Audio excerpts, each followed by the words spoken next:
YouTube.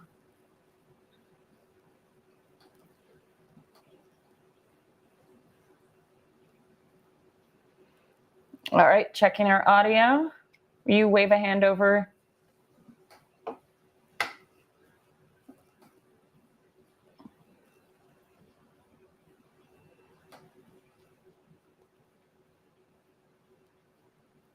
All right, keep talking. Yep, I'm hearing audio, but the screens are frozen. It's probably because you're messing with the other stuff and you'll need to come back to the wood bot. It's Instagram's fault. It's always Instagram's fault. Just fire Instagram, dude. This is the last time. Fire it into the sun.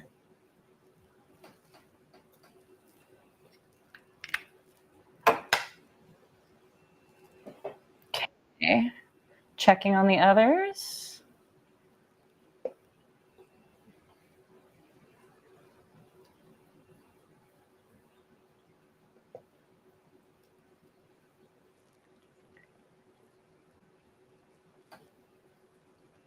I see us live on YouTube. And I keep refreshing Facebook. All right, I see us live on Facebook. Hooray! I'm going to give Instagram like 30 more seconds and then I'm abandoning it. Forever. All right, everybody. Yeah, give us a second and whatnot to get the screens going, just because as you've seen already, he has to have that at the forefront for the camera to go.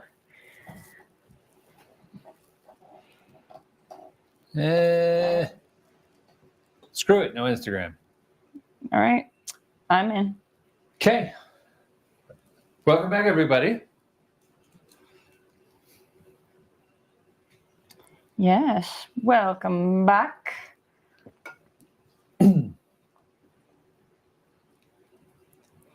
This is our final session of Rejecticon. It's been an awesome time hanging out with all you guys again.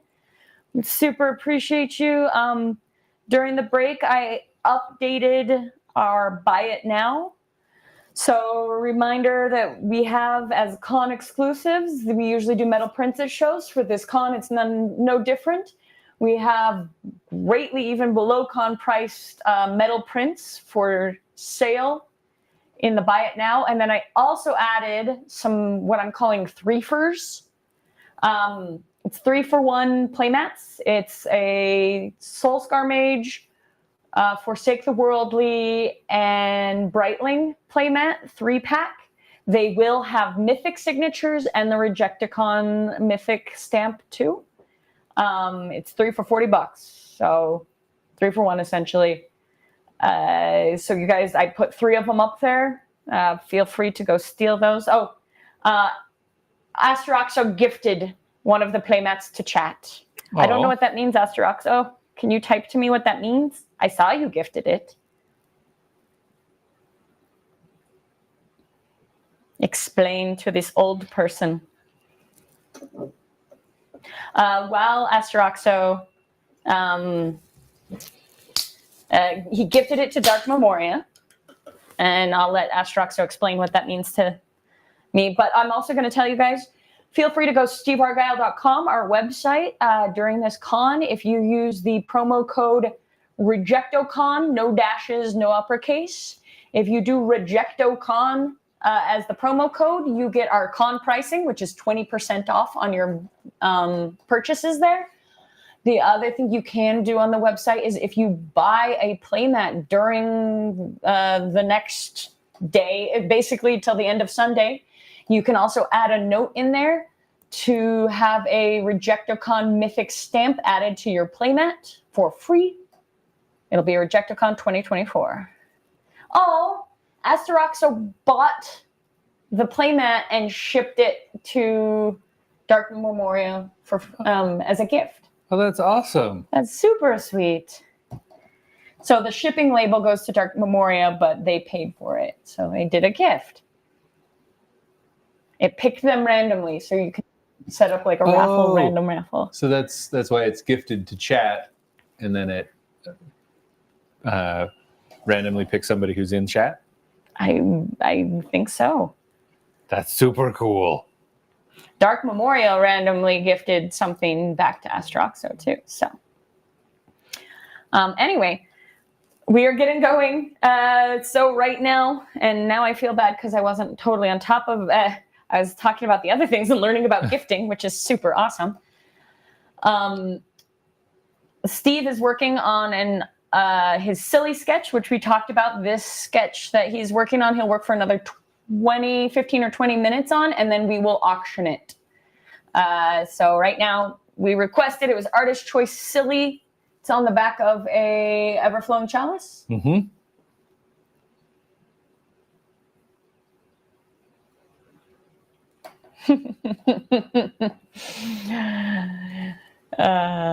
But anyway, it's super cool little thing in there. And so, yeah, we remind you guys about the buy it now. We'll have this auction of what he's currently working on coming up.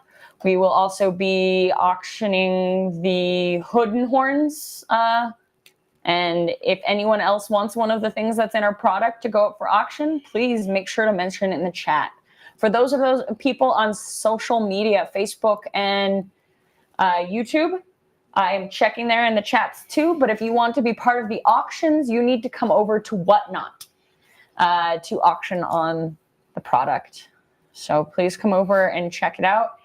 Andrew says, we love you, Steve. Oh, thank you. We love you right back. And so we'll be chatting for the next 2 hours, watching Steve sketch and paint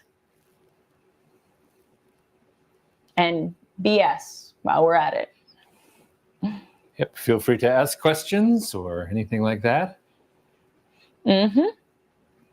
Thanks, guys. It's been fun hanging out with you. Our little experiment worked. Or Steve, what's the definition of an adventure? Bad idea gone right. Bad idea gone right. So this has been our adventure.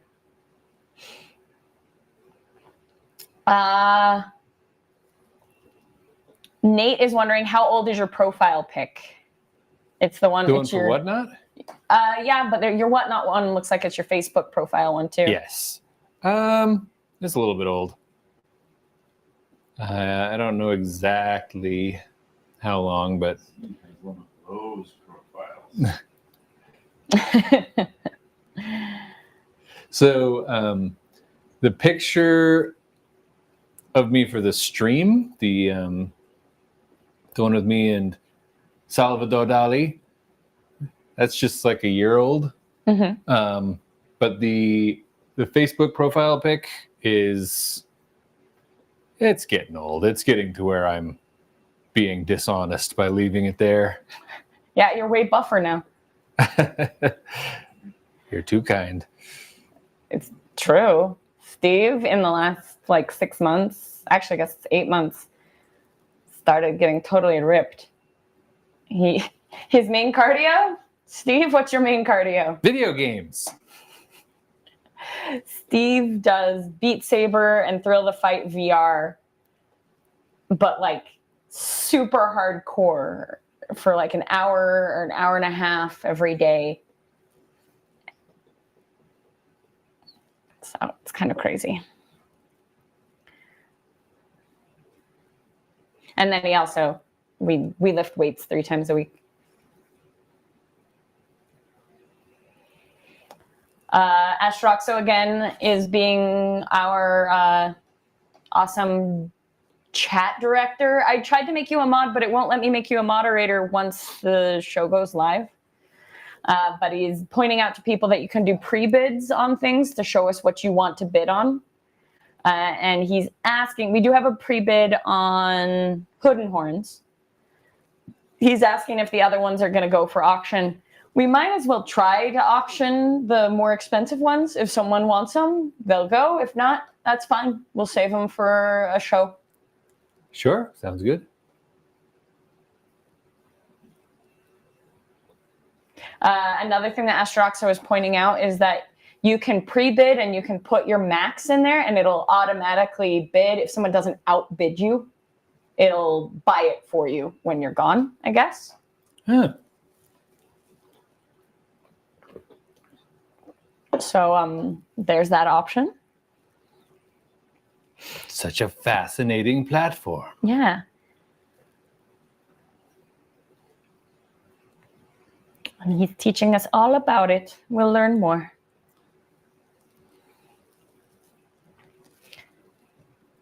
Okay. Steve, this is adorable. Thanks. Yeah, this is why I love the artist choice, true artist choice from Steve. They're these just freaking adorable, totally weird and random things.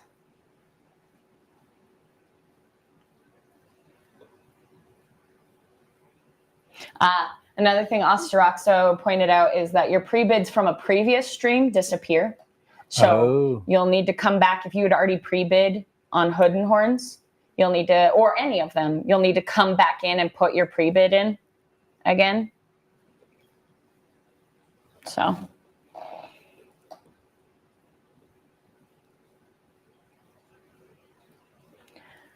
But we're just going to get in here and watch Steve do this sketch. He'll work on this sketch for another 15 minutes, and then we'll start the 5-minute auction for it. And then we'll put up one of the oil painting ones. If anyone in any of the chats is one of the ones who got in on the oil painted,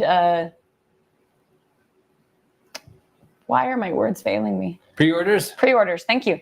If any of you got in on the pre-orders and haven't seen yours yet, tell us in the chat what your pre-order is and we can pull it and Steve can start to paint on it here on the stream.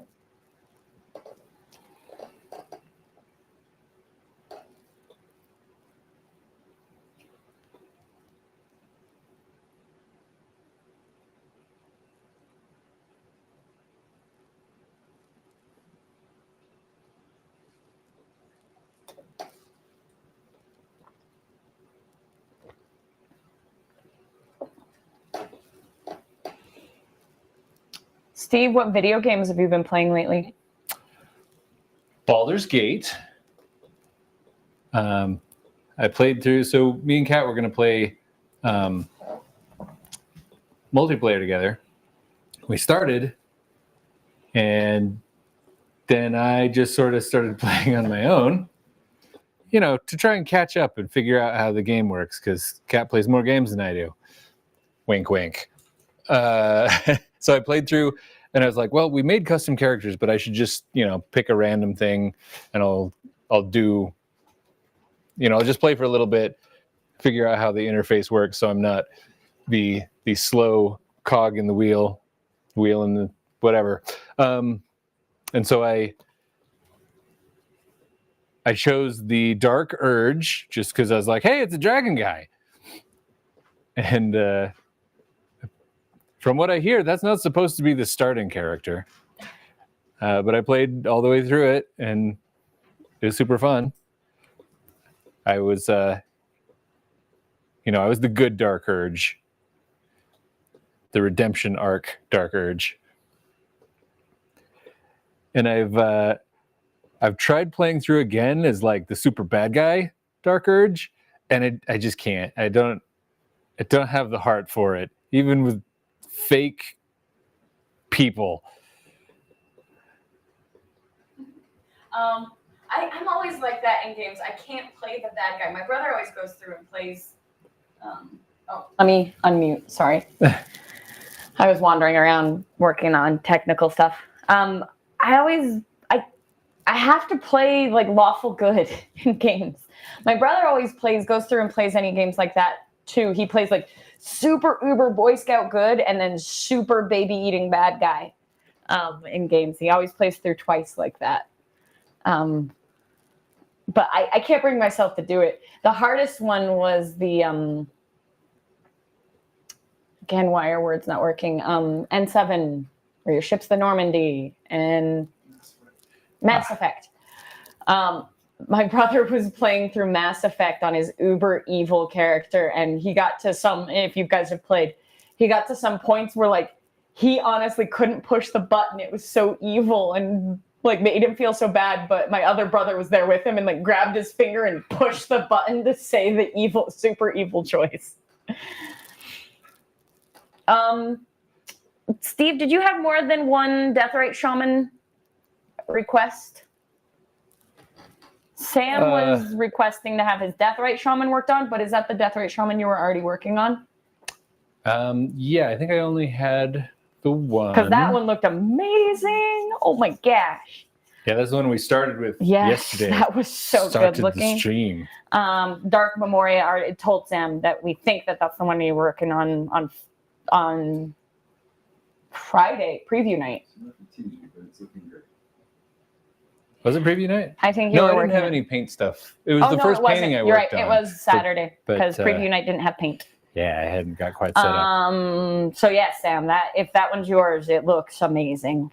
Dark Memoria says they have an altar, but they're not sure if you want to do altars on here or if you want to stick to artist proofs. I had planned to do altars, but I didn't quite get them set up. Okay, so no, I guess. I usually put some primer down so that the oil paint will stick, and I didn't get to that. Woodson said their pre-order was the epic spellcasting Liliana. Okay, we do that one. Have you started on that one yet? Okay.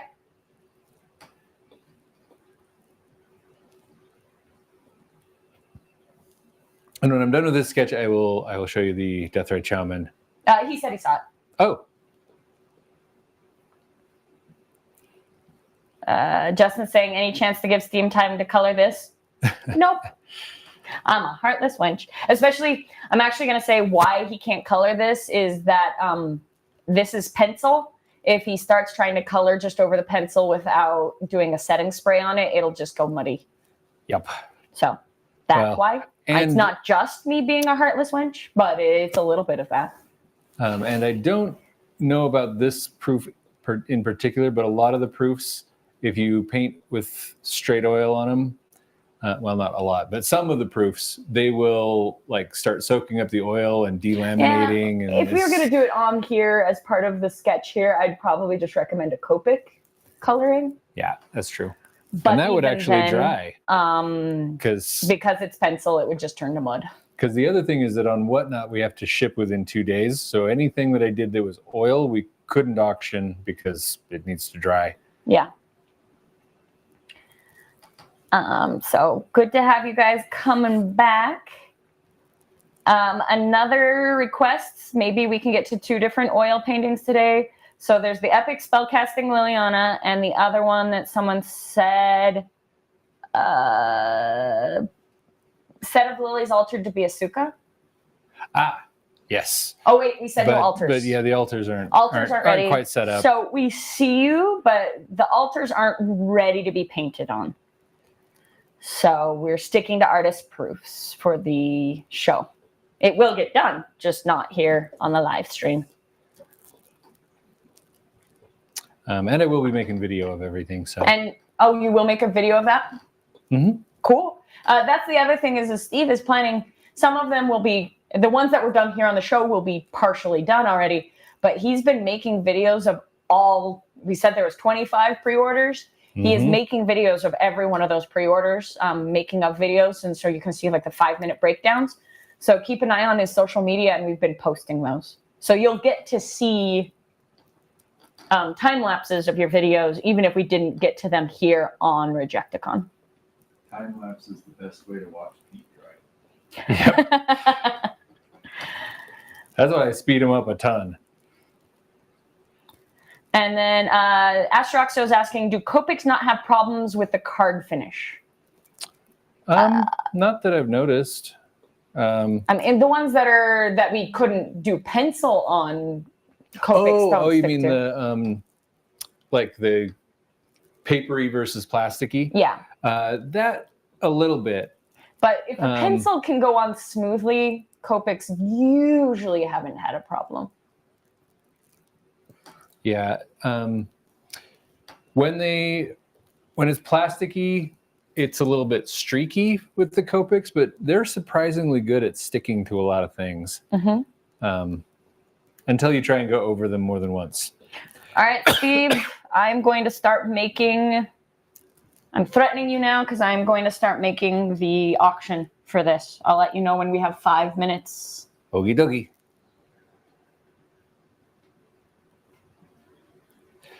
The other video games that I play are usually like kind of just take a break, like puzzle games and stuff. I end up playing Slay the Spire a lot because you can just kind of play through a little bit and reset, recharge, and get back to whatever you're doing. I probably waste too much time on phone puzzle games. I'm thinking my next proper game will probably be God of War Ragnarok. Oh, that's such a good game. Oh my gosh. Maybe if I want to punish myself, I'll try Elden Ring. I haven't played any... Well, no. Okay, I tried playing one of the Souls games. I tried playing Sekiro. And... Is that right? All right, we are about to start the auction Sekiro? on the image that Steve is sketching on right now. I'm calling it Birthday Squid. It is on the back of a Everflowing Chalice artist proof. If you want to bid on this, we'll do a 5-minute bid auction. Come over to What's Not to bid on this. Did you ever play Hades? Asteroxo asks. I played the crap out of Hades. I played so much Hades. I loved Hades. I'm not sure why, but it looks like it put 2 birthday squids in there. I might have to delete, but I'm only putting 1 auction to start. All right, we have Birthday Squid up. Is Hades 2 out on Steam? Is it? And it was so surprising they did a second because that studio is known for not doing 2s. Yeah, they even like when everybody's like, you're doing DLC, right? You're doing Hades 2, right? They're like, no, we don't do sequels. But then they did. Initial release date, May 6, 2024. It says platforms PS5, PS4, Xbox One. Just not Switch, I guess, is probably why I haven't seen it pop up. Maybe, That's where but we can get it for you on PlayStation. Yeah, probably looks better. I think it was Switch I played it. Mini Astroxo loves Sekiro. That game was way too freaking hard. Steve loves hard games like that. I can't handle them. Like that one was Hollow too Knight, hard for me, though. Sekiro, too hard.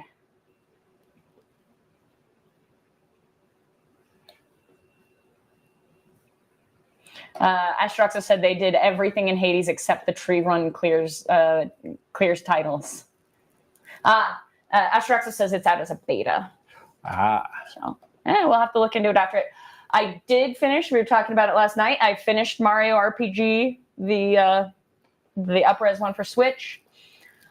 I finished that today, just before we started the first session, and I just downloaded. They're putting Luigi Mansion 2 HD out on Switch. It came out on the 26th. I just downloaded that, so I'm gonna start playing on that.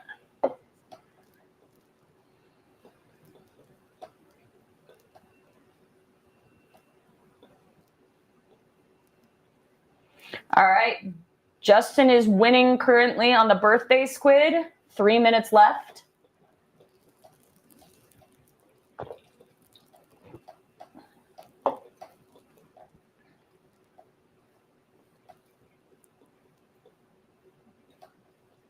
Justin says he has 1,000 Year Door and Luigi's Mansion 2 ready to go. I haven't looked at 1,000 Year Door. I'll have to check it out. Oh, Asteroxo has taken over Birthday Squid.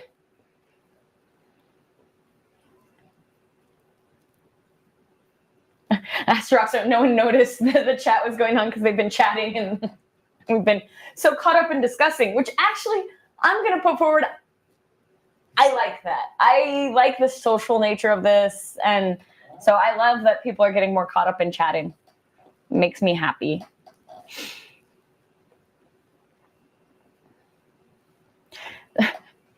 Steve tried to start playing Spider-Man 2.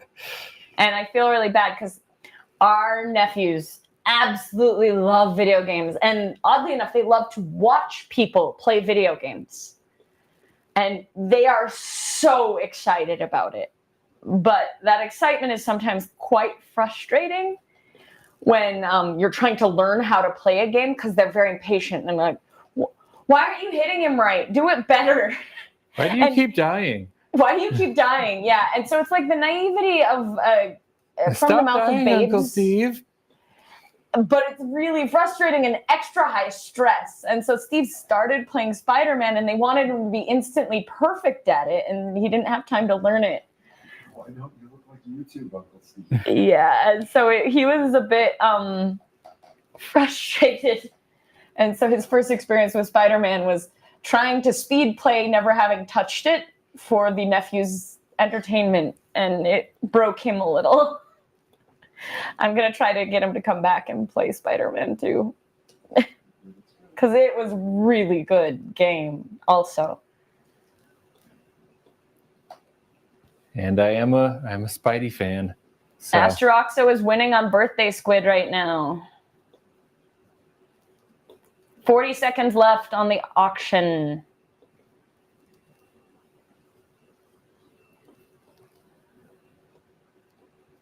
Well, and how they brought in the different Spider-Verse, like the Miles Morales into the video game is so good.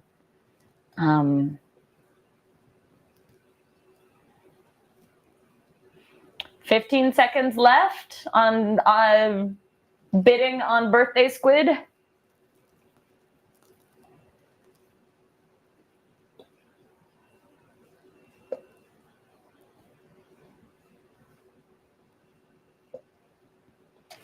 Asteroxa won Birthday Squid. Awesome. Yay, Congratulations. Asteroxa!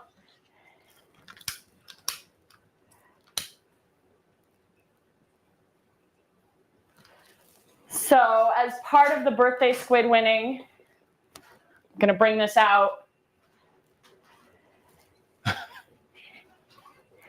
Steve, happy birthday to you. Happy birthday to you.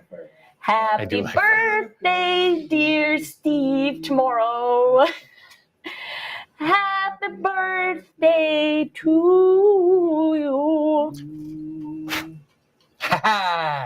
Thank you. See, and I felt the Birthday Squid was the perfect part for your birthday, and we have birthday cake. Excellent. Very excited. It's my favorite, which is the Gourmandise Black Forest. Looks delicious. So, it is Steve's birthday tomorrow, so he is spending his birthday weekend with all of us on Rejecticon. I'm to that age now where I forget that I have birthdays. Like, it's my birthday tomorrow. When did that happen?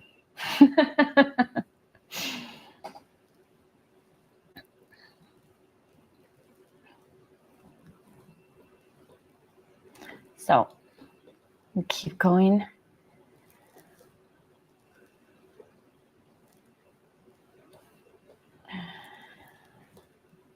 All right, Steve. Let's wrap that up, and then we were going to get to the Lily casting one. You seem to know what he was mentioning.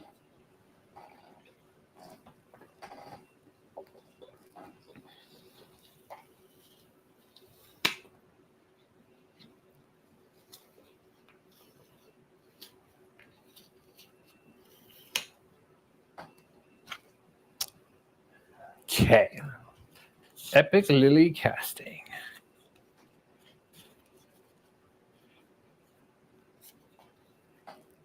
Steve in his natural habitat, paintbrush surrounded by paintbrushes with a Mountain Dew at his elbow.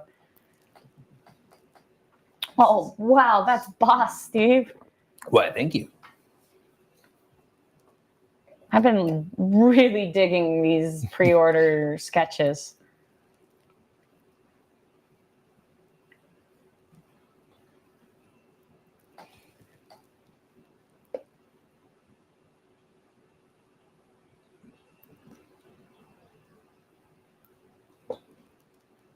That's awesome.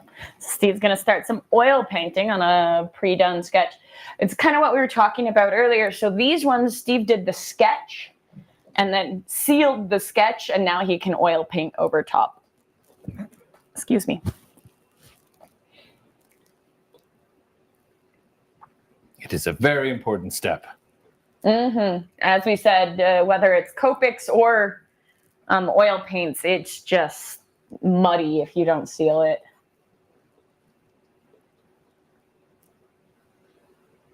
Muddy and messy.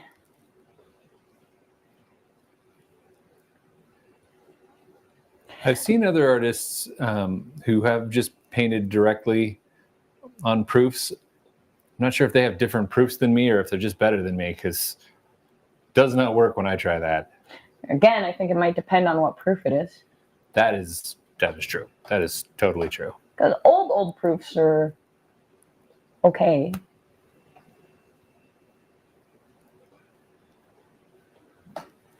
It's always interesting for me to see where you start. And it's so fun to see it, like you kind of start painting and then it slowly comes to life. It's so fun to watch you paint or color. I imagine it just looks like a mess at first. Like, why are you doing that?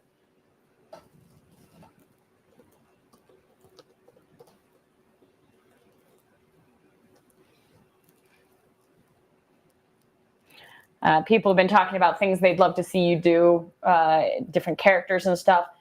Asteroxo says he'd love to see your rendition of Professor Onyx, the magic card. That would be pretty cool. That would be great. Justin was commenting when we're talking about watching things starting to get painted. He's saying that watching Slimer become 3D or dimensional or was impressive. It's fun to watch. It's funny to watch Steve do paint marker alters because it's like starts out as blobs and it gets like more color blobs and then he takes out the Sharpies and suddenly it's this sharp, amazing, detailed image.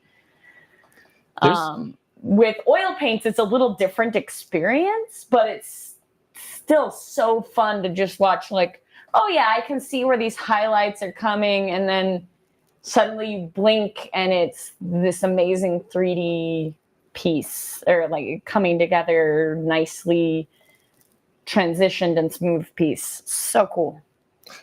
There is a part of me that kind of misses when people had no idea what my altars and stuff looked like, because I'd go to shows and people would ask for altars and things, and I would start and it looked like I just ruined their card.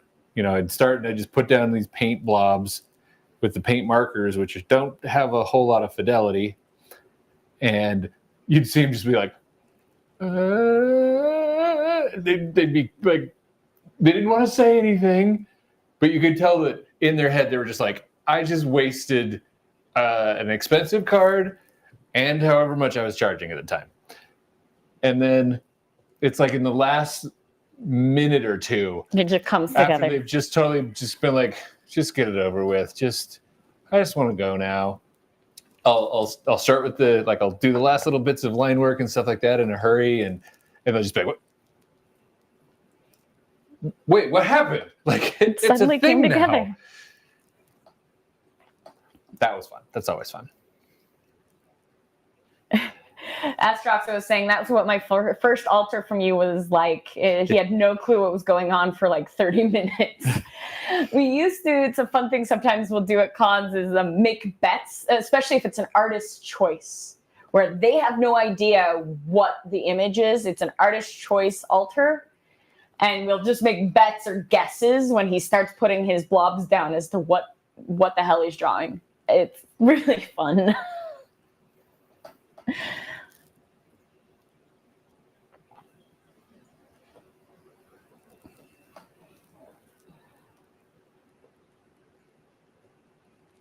I think it's good for people to see art come together like this, because I hope that as people who are doing art, you can recognize that even in your own art, it all starts somewhere and it's not always exactly where it needs to be. And you just got to keep going, push through, keep painting, keep drawing, and it'll come together. Yeah, it's pretty common for just to look like a mess for 90% of it. And it's, I think one of the things that comes with experience is knowing that, just keep going, it'll come together. So the hardest part for me in art is when you do a really good sketch and you really like the sketch, but it's supposed to be a painting and you are terrified to put the paint on because you're gonna ruin the really good sketch. And that's always my hang up, my stopping point is like, I don't want to ruin it. It's a pretty good sketch. Well, there's a question. You might have to restate this because my voice doesn't carry. Because I noticed like some of the originals, right? You've got like pencil sketches, like a bronze painting. There's I can't remember the artist, the dragons and lady in there. You've got the pencil sketch, and then they have their painting. So they didn't paint on that particular sketch, right? So what's that process? There's a lot of different artists that do it in a different way. Donato does it very interesting, though. So if you guys on the stream didn't hear, Scott was asking, a lot of times there's a sketch and a painting. Like we have the Desolation Angel sketch, and that's a painting that Brom did. And so he's asking like, how does that work? What's the process? And a lot of artists will transfer their drawings to a canvas, and there's a handful of ways to do that. Sometimes it's as simple as tracing paper. You just trace over top of the nice drawing, and you put like a sheet of charcoal paper, or even just rub your pencil on the back, and then you trace it again onto a canvas. That's kind of the oldest school way. And then there's like using a projector to like put your lines, or just project the lines on and redraw it. And a lot of people will, depending on what medium they want in the end, like what Kat was saying, Donato has an interesting thing. He will print it on watercolor paper, and then he'll soak it in water, and then he'll gesso both sides, and he'll gesso it to a board, and then he will sand the crap out of the gesso, put another layer, sand it, because he likes a really, really almost glassy, smooth surface to paint on, and gesso is not bad unless you do that, where you sand it over and over again.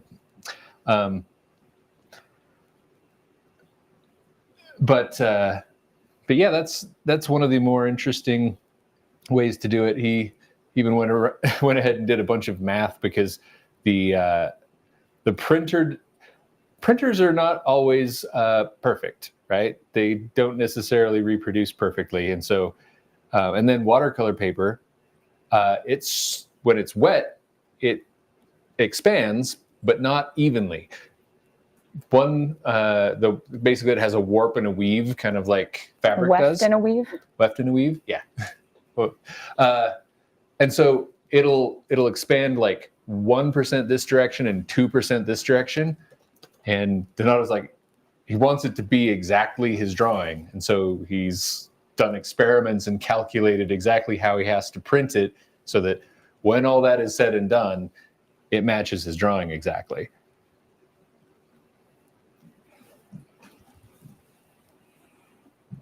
something I'm also going to talk about here, and I put up, we keep advertising, but we have a buy it now for some of the metal prints.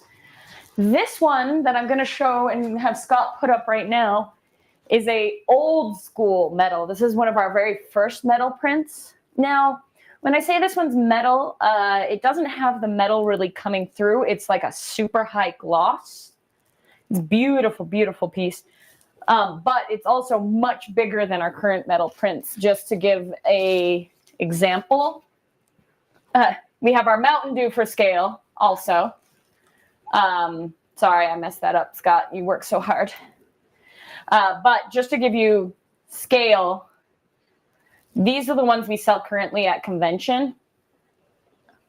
And so this one is much larger. We don't do these anymore, but it's the same price online as our current metal ones. So, yeah, so this is a 20-inch by 30-inch metal, well, on metal. Like I said, it doesn't have the metal gleam come through as much. It's more like a super gloss is how I describe it. And so, oh no, it's a 20 by 30. If you guys want, that's in the buy it now. If you want to go check it out. This is, again, very much a one-off. It's from our first. Ascended Minion Prime, just bought it. And so, thank you. Awesome. These ones don't go anymore, but yeah, very big. And sorry, Scott, I'm messing with your image, but it did just get sold. But just a reminder for people about what's in the Buy It Now. Go check out our Buy It Now. We have some of our metal prints for huge discounts in there.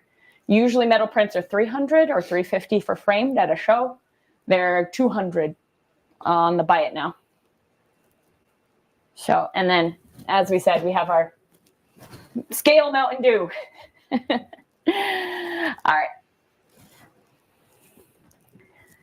We'll keep throughout the show jumping back to some of those to show people.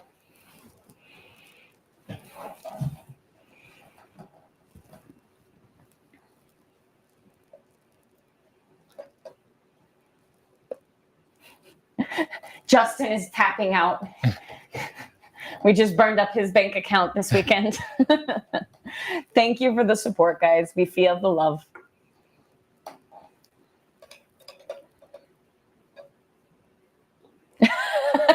Astroxo said, quick, sell me more random stuff. Prime's out. Well, on that topic, we do have at least hood and horns coming up today for auction, and we'll throw some more of the more expensive flesh and blood cards up just to see if they go. Give people a chance to buy those if they want to. This is our last session for Rejecticon 2024. This is my opportunity to also say, go to the website, steveargyle.com, and you can use the promo code REJECTOCON, no dashes, no uppercase, and it'll get you your convention pricing for 20% off. You can also, if you buy a playmat, put in a note to ask for the Rejecticon stamp. That only works for today, to the end of today, to get the Rejecticon Mythic stamp on your playmat for free. If you buy it off the website. Another reminder also, on the Buy It Now, I added threefers. Added three, well, actually, I guess there's two now. I haven't looked. But it's 3 playmats for $40, so 3 for the price of 1. They don't currently have it, but they will have a Mythic signature and the Rejecticon stamp for free on them. So if anyone wants to go check those out on the Buy It Now, those are all over there. And I have to say, the metal prints that are in the Buy It Now, they're the ones that we're taking out of rotation, but they're my favorite for metal. The Damia has almost that film noir sort of light across her eyes. And in the metal, it just looks so great. It really punches up that crazy lighting. And then my other favorite is the, the prayer one. Oh, renewed faith. Renewed faith. I love the calm look on her face, the stained glass, and on metal, that one just glows. One of my favorite images on metal. Everything looks great on metal, but there are some that just are outstanding. And so those two just stand out so much in metal. I love them.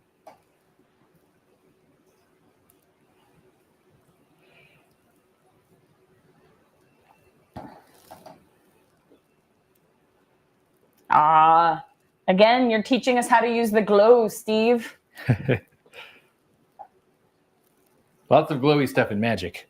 Yes, lots of glowy stuff from Steve. It's been fun seeing how you oil paint glow this whole weekend. It's pretty cool. You all thought I needed to use Photoshop and a screen layer. So did you, until you started trying. Sure enough.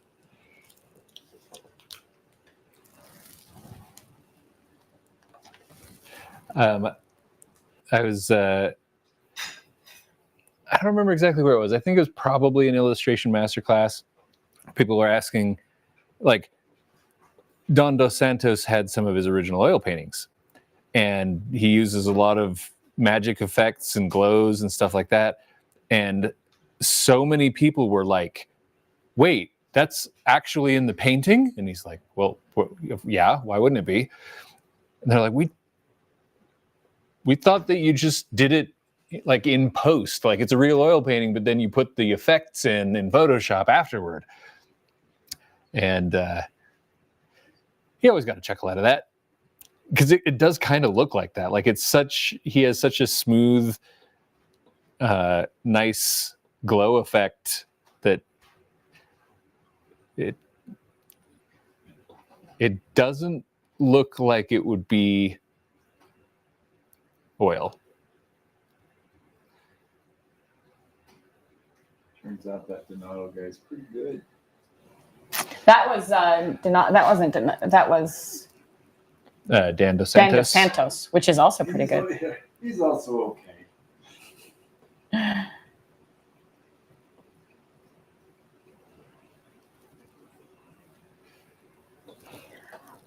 All right, I'm gonna put up. Donato doesn't do as much glowing stuff, but if you want dead mermaids, forget about it. All right, I am going to, just for kicks and giggles, start the auction for the super adorable oil painted slime, romance slime. This one is a full oil painting on the back of a foil ever-flowing chalice. So that's why it's a little more expensive, but we'll see if anyone wants to bid on that.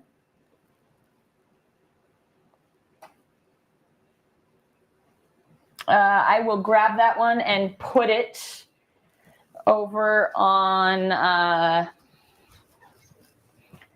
over in our random chair. Steve, Huh? Can you get me that one? I got it. Oh, he's so cute.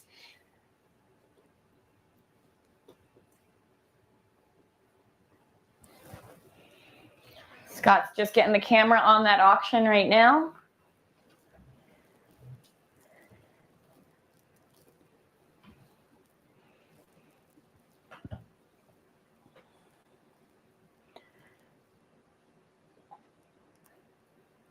So I will keep saying it just because this one isn't as descriptive in the title. The auction that is up right now is for the romance slime in the top window. It is a hand-painted altar on the back of a foil. He's not a slime, he's jelly. Oh, he's a jelly. Romance jelly. If you notice, he has a heart through the middle of him and through the middle of his jelly. Heart cut out. It's so cute. That is a full oil painting on the back of a foil ever-flowing chalice.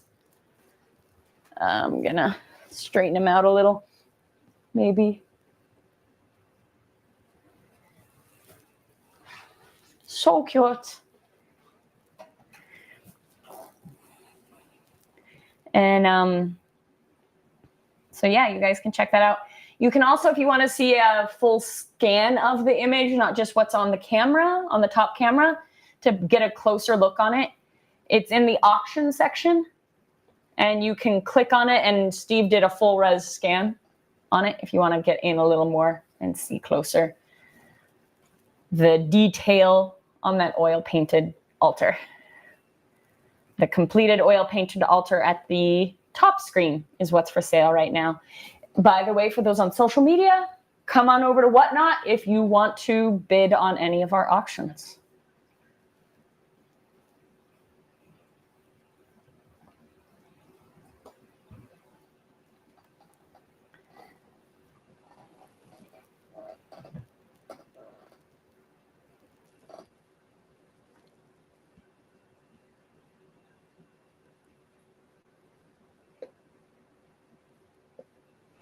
Asteroxo just gifted something, did a random gift again. Awesome. Went to Surya. Or Surya. I keep putting an extra A in there.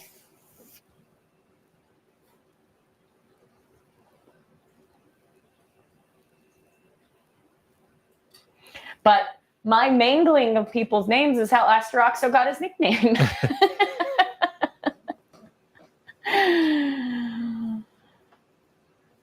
This is true. Yep. Back in our Sketch and Scotch days, we just tried to pronounce that strange username, and then we asked how to pronounce it, and he's like, it's not pronounceable. It's just kind of random. And so it became Asteroxo.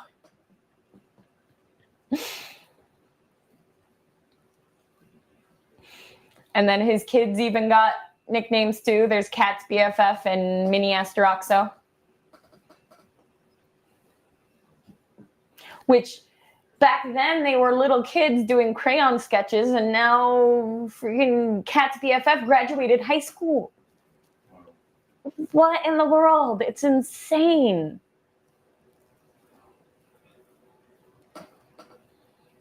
Yep. We've been doing this a while.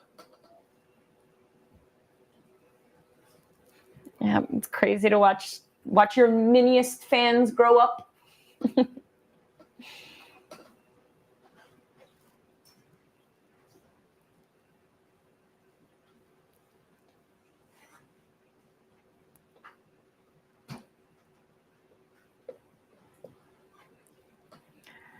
All right, we still have this auction going on for the romance jelly, not slime. It's a jelly. Up top, on the top screen there, we have that auctioning over on Whatnot. It has 6 seconds left.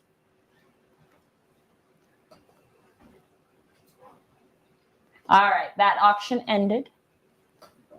So we'll jump back over to what Steve's painting on a pre-order for Rejecticon. Evidently, Cat's BFF does some pretty boss art now. She was doing great art when she was little. Yeah.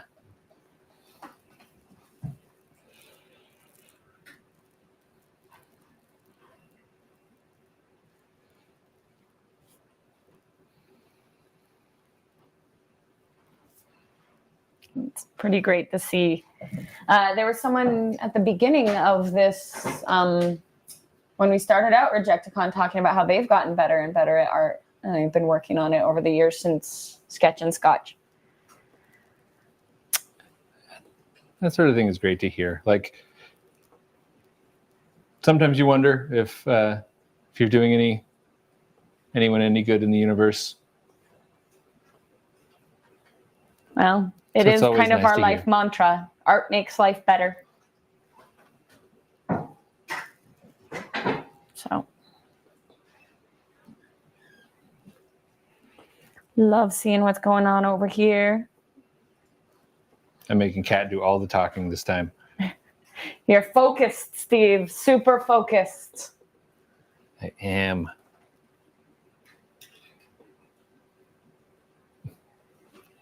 In our little preview night stream, I kind of warned people that I can do art or I can talk, but when I try and do both at the same time, one of them just falls apart. You can do both.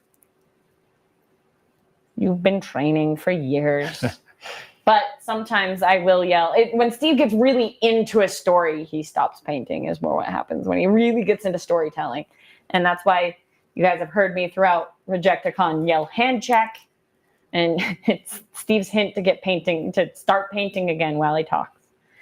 Skynock is saying hello from the future because they are currently in Japan. Well, hello. How's the future?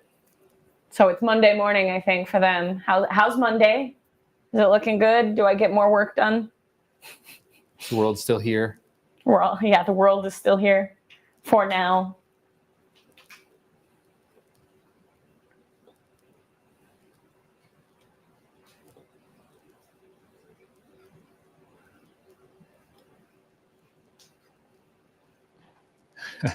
One of our friends who lives in Australia, we will occasionally ask him what the future holds.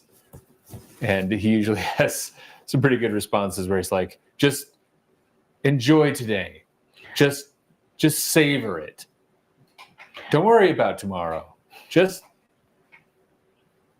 enjoy what you have while you have it. Skynock is saying it's great. Everyone is celebrating your birthday, Steve. It is my birthday over there. Neat. So we just blew out candles on the cake for a pre-party Skynock, but see, we were just celebrating at Japanese time. That is awesome. I have an altar, an artist proof from a nice fella from Japan. It's kind of curious as to if he would pop in. But I don't think we're at. I guess it's. You're at the hour right now. Is it? It's like 8 or something in the morning. Yes. 7 or 8 in the morning in Japan. Kind of early. Maybe that'll be the one you flip to. Could do. Although we've got other folks in the stream who we've got theirs, right? Besides this one. I thought they were altars. Yeah, there were some.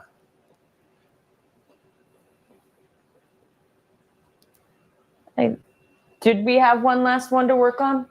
I thought they were all altars. Maybe they were. That's how bad my memory is. Me too. Now that I'm old. Now that my birthday has made me old.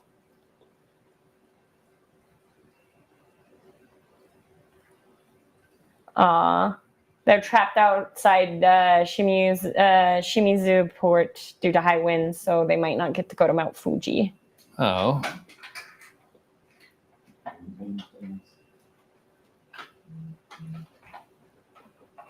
Doing Fuji from a cruise, that's the way to do it. Because I liked it a lot, but it was it was like 6 hours on a bus from where we were? 2 or 3. I Wasn't exaggerate. it, Scott?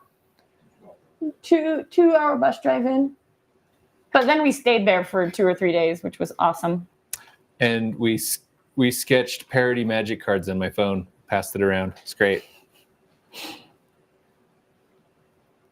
Though it was sad because they have the cool funicular that goes up to get a good view of Fuji, but when we were there, it was shut down. We didn't get to do it.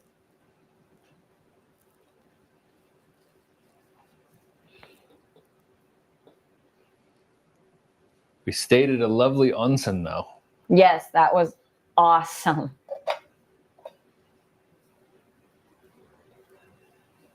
The onsen was so great. With great food. Everything is always great food there.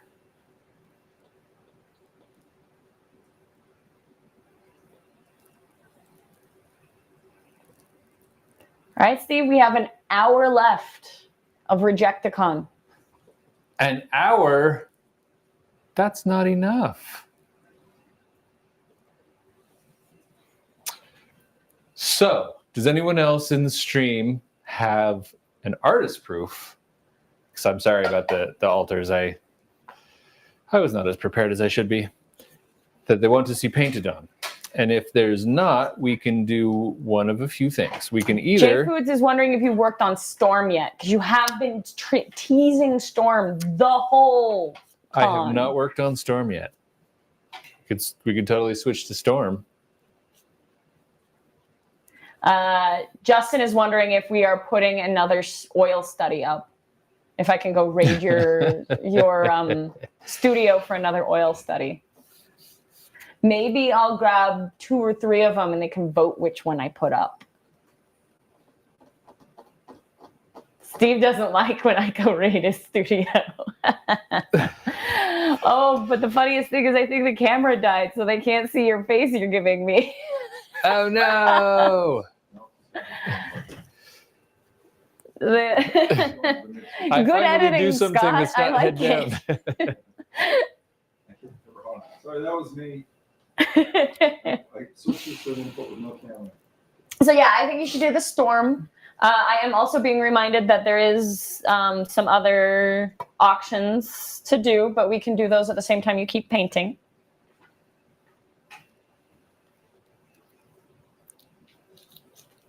So yeah, let's work on the Storm. Okay.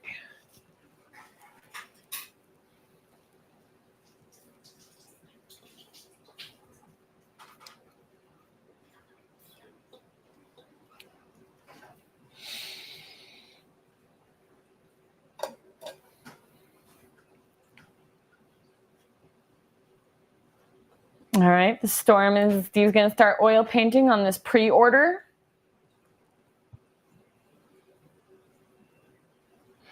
So there's other X-Men nerds on the stream. Is there a graphic novel or some other collection of this of the X-Men stories where they are reincarnated from the Siege Perilous back in like early 90s, maybe even earlier than that? Because Kat's favorite character is Gambit, and apparently she hasn't read the origin of Gambit into Guilting me into the X-Men. It's That's true. just a good story. I should totally. Well, and it's so much easier now with the comic apps to go and find those comics. And Oh, that's true. read I them. have a Marvel Unlimited account. Yep. You can And just so do you it can that probably way. totally find that. Abracadaver tipped you and said, thanks so Oh. much for the event and happy birthday. Thank you. Thank you so much. It's been fun, guys. It has been great. Really. And can I tell you how much easier a convention is from my couch? I Yeah, love it. this is so much less exhausting. It's actually just fun. And I've been in between sessions. I'll go nap, get some stuff ready, wander around. So working on this awesome Storm altar. All right, I'm going to go raid Steve's studio for you. No. Scott, you got to keep him talking. Give me a topic.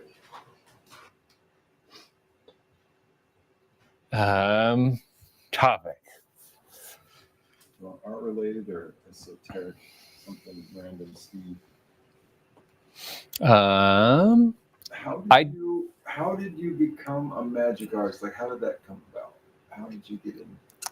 how did I become a magic artist? Yeah. So for magic specifically, so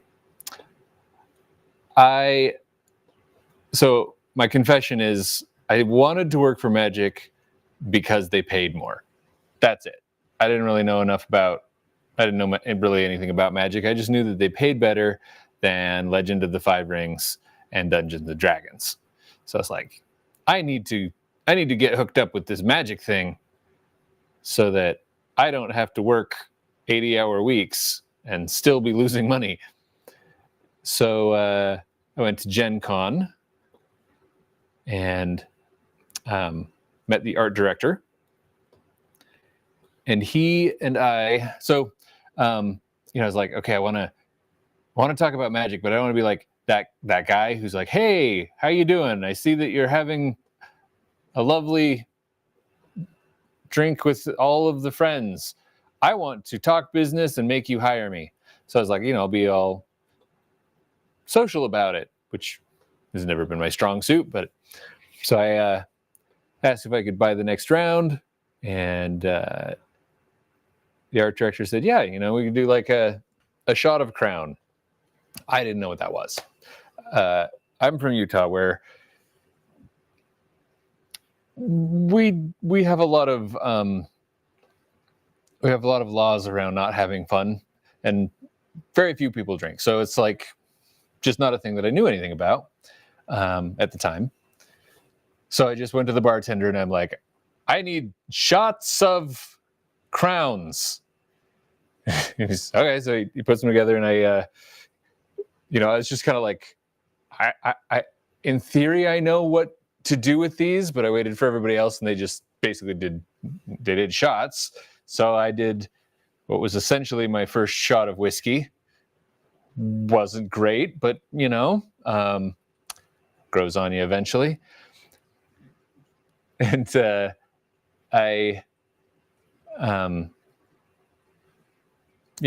tried to organically get into the topic, but it just kind of never came up. We never ended up talking about art, we talked a little bit about art, but not really like magic related or what I was doing. It was just in general. And so I never got around to talking to him about the stuff. But it was like, okay, that I didn't get around to it, but that's fine, because this was, just one day. I'll do better tomorrow. And so next day, same thing. At Gen Con, it used to be that all of the art directors and all the artists basically met at one of the hotel bars. And so I was just doing that. I'm like, okay, I'll just tag along. It's where everybody hangs out and is social, and they're quite welcoming. So I'll just do that. So next day, I make it my goal, this time I'm going to bring it up. I'm going to organically, but still. And we ended up talking about lots of things, but not magic or art. Mostly stuff like how dumb we were as teenagers and how we really shouldn't have survived those years. But eventually, I never got around to it. So the next night, okay, gonna do it. Same thing. There's 4 nights of this. And I do it the same every time. You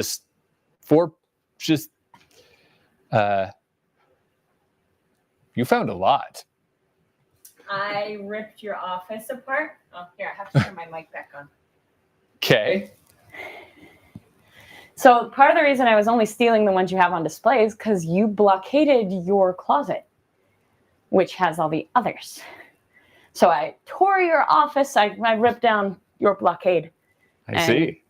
Rated the Strata Challenge. Why I have these is people can pick. We're going to do 2 categories. So,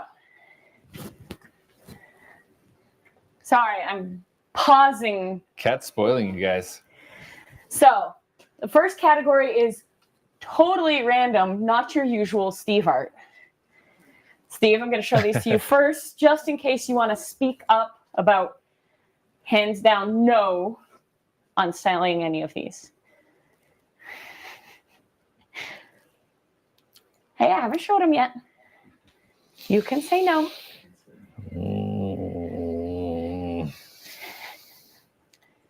No? I'll keep that one. Okay. At least. Okay. That was your favorite too. I know. You're going to give it away? No, I'm going to sell it. Okay, it's fair.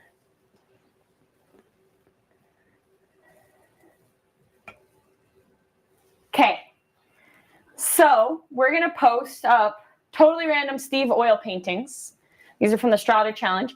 And you guys can vote if you want any of these to go for sale. And again, we have the Mountain Dew for reference on size.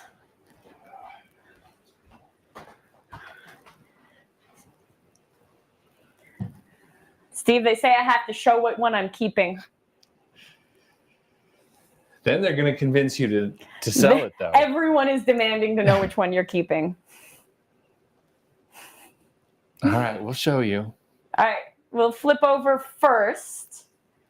So these are the 3 oil paintings that we are talking about auctioning. We have, so the cool one with the saber-toothed cat is Thanksgiving Point is a local dinosaur museum. And we have a friend who works there, and they actually open the doors up for us to come and do private paintings or cordon off areas for us to do paintings. They actually did one yesterday, Steve. Really? Yeah, Lori and Caitlin and some other people went there and did painting yesterday. Oh, that's awesome. Anyway, I haven't seen those guys for a long time. Our local dinosaur museum lets us in and do paintings, and so this is one of those from there. Then the one on top of the Mountain Dew can is a cool painting, a still life painting of our oil painting kit. And the bottom one is a old truck that was in our neighbor's backyard, but kind of a classic style. So if you guys want to vote if we put any of those up for auction, let us know. And and one of these was one of the ones on Steve's wall that he was iffy on, but he gave it up. And people seem to know which one it is. It's the one they keep voting for. Tourniquet says put up the truck, but the others are saying the center one, the painting gear. So we'll go with that one, which you guys have a good eye. That's the one that was on Steve's wall that I stole. Yeah. It's the sacrificial lamb, so he can keep his other one. So I will keep teasing the other one for now. Scott, if you want to zoom in a little on that so we can get it less blurry. As soon as I learn how to breathe. As soon as I learn how to breathe. Breathing is important, Scott. Please, please.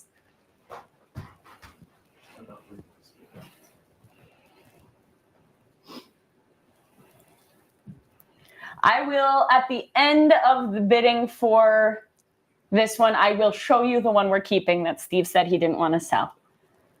And why this one is the sacrificial. He had to choose between the two.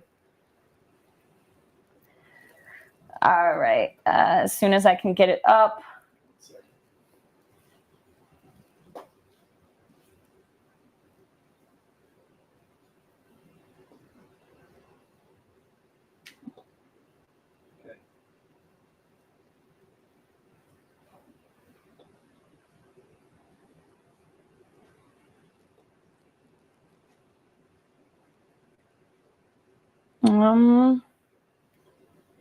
Trying to figure out what to put it under. They have just like art. Do they? Prints. Oh, arts and handmade, and it's craft supplies. No. Art and prints. Title, Steve. Art makes life better. I love it.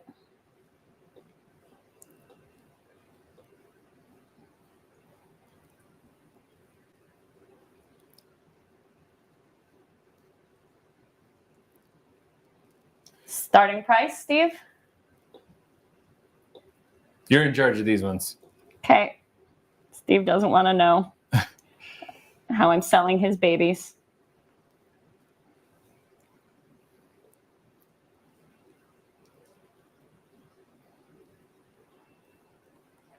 All right, starting the auction for this one. People are interested. So the auction we're doing for people on social media, Facebook and YouTube, if you want to come over to Whatnot, that's where we're doing these auctions. This is a 5-minute auction for the piece on the top next to the Mountain Dew can for scale. It's a still life of art equipment. It was sitting until 5 minutes ago on the wall of Steve's studio, and I stole it.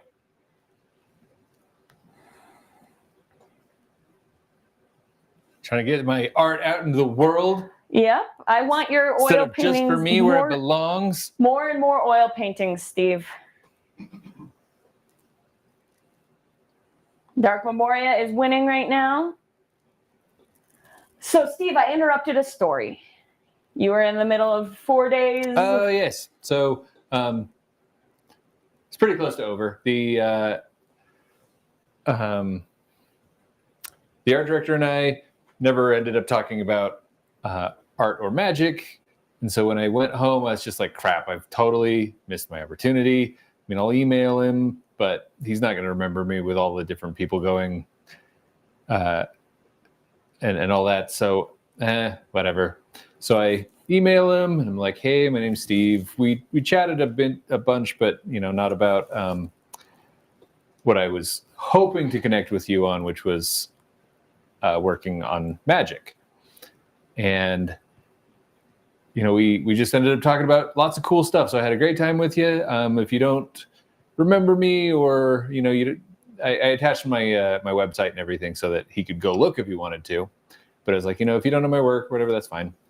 If you don't want to, just want to say thanks. And he writes me back pretty immediately and was like, yeah, actually, so I was thinking the same thing. I saw your stuff when I was perusing before the show started. And the whole time I was like, I should talk to this guy about working on magic. And so when you joined us all at the bar, it's like, that's awesome. I can chat with this guy. And then, yeah, we just had good chats, never talked about magic, never talked about art. And I kind of did the same thing where it's like, hopefully this guy will remember me and I'll see if he wants to work with us. So we had a kind of mutual experience, and he gave me my first card, which was the Textless Rewards Ponder within just a couple days. Awesome. So just a reminder of the auction that is currently going on. We have 2 minutes left. The auctioned piece is the one up top it's an oil painting of art supplies. There's a Mountain Dew next to it for scale. We are not shipping the Mountain Dew also. That is separate. The Mountain Dew's for me. You can have my paintings, but you can't take my dew. And it will be signed, even though it isn't right now. So that was one of our still lifes that we painted for the Strata Challenge. Justin, you weren't supposed to buy anything anymore. Stop. As a friend, I have to tell you, stop. Your bank account called. You've been overserved. We're cutting you off. Cutting you off. He's saying, but it's gorgeous.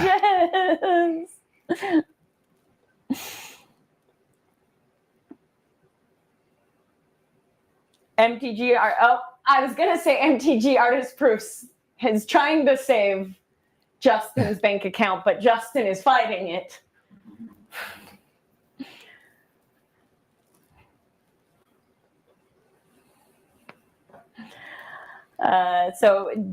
Just let you guys know, if you want to be part of the auctions or anything, please come over to What Now, make an account over here and do the auctions.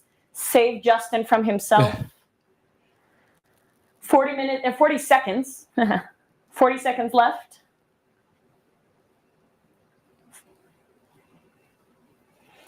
Someone wants to come over and bid on the art supplies. The top image is what we are auctioning.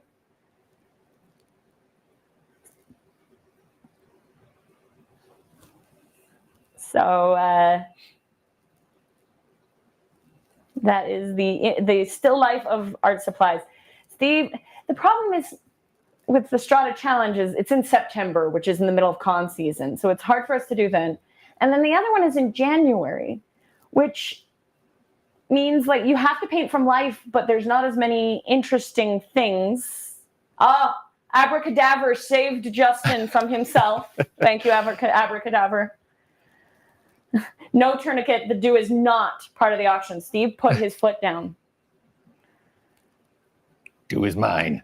The dew is his.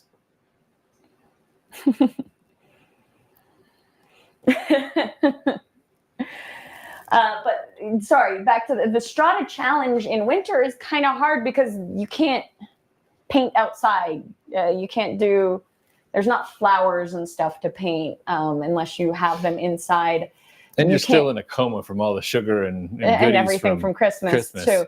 But I think it makes it a little harder doing it in January because you have to do stuff just inside your house. You can't get out and do, at least where we live, you can't get out and do plein air painting or anything unless you want to die of frozen bits. Some people are that brave to do plein air in winter. I am not.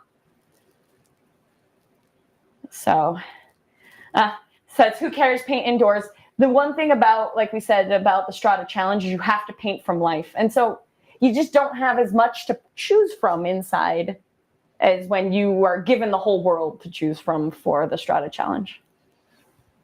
But it is an excuse to buy stuff, grown-up toys that you couldn't justify otherwise, like a saber-toothed tiger skull or something. It's like, yes, we bought some awesome skulls for doing it.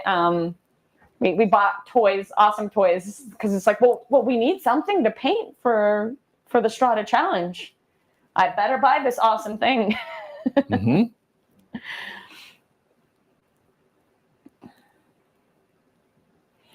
Abracadabra is saying, I'm happy to win this. Been meaning to get into painting myself, so I hope it can be hung on the wall as some inspiration. Well, we hope awesome. So too. Art makes life better. Paint, recognize, what's the exact quote, Steve? You have good paintings and bad paintings in life. Yep, you have good work and you have bad work. Unfortunately, they come in the opposite order. So you got to work up to it. And also, like we were saying earlier in the stream, is just keep going through and only take one thing at a time. Take one light source at a time. Don't try to hit it all at once. Personally, for still lifes, I draw and sketch them out so to the point in which they are almost paint by numbers. I love painting bottles and glass. It's really fun for me. And how I do it is that I draw out all of the reflective things. I like painting reflective things. And I draw it out to the point where it's almost a paint by numbers when I get to painting.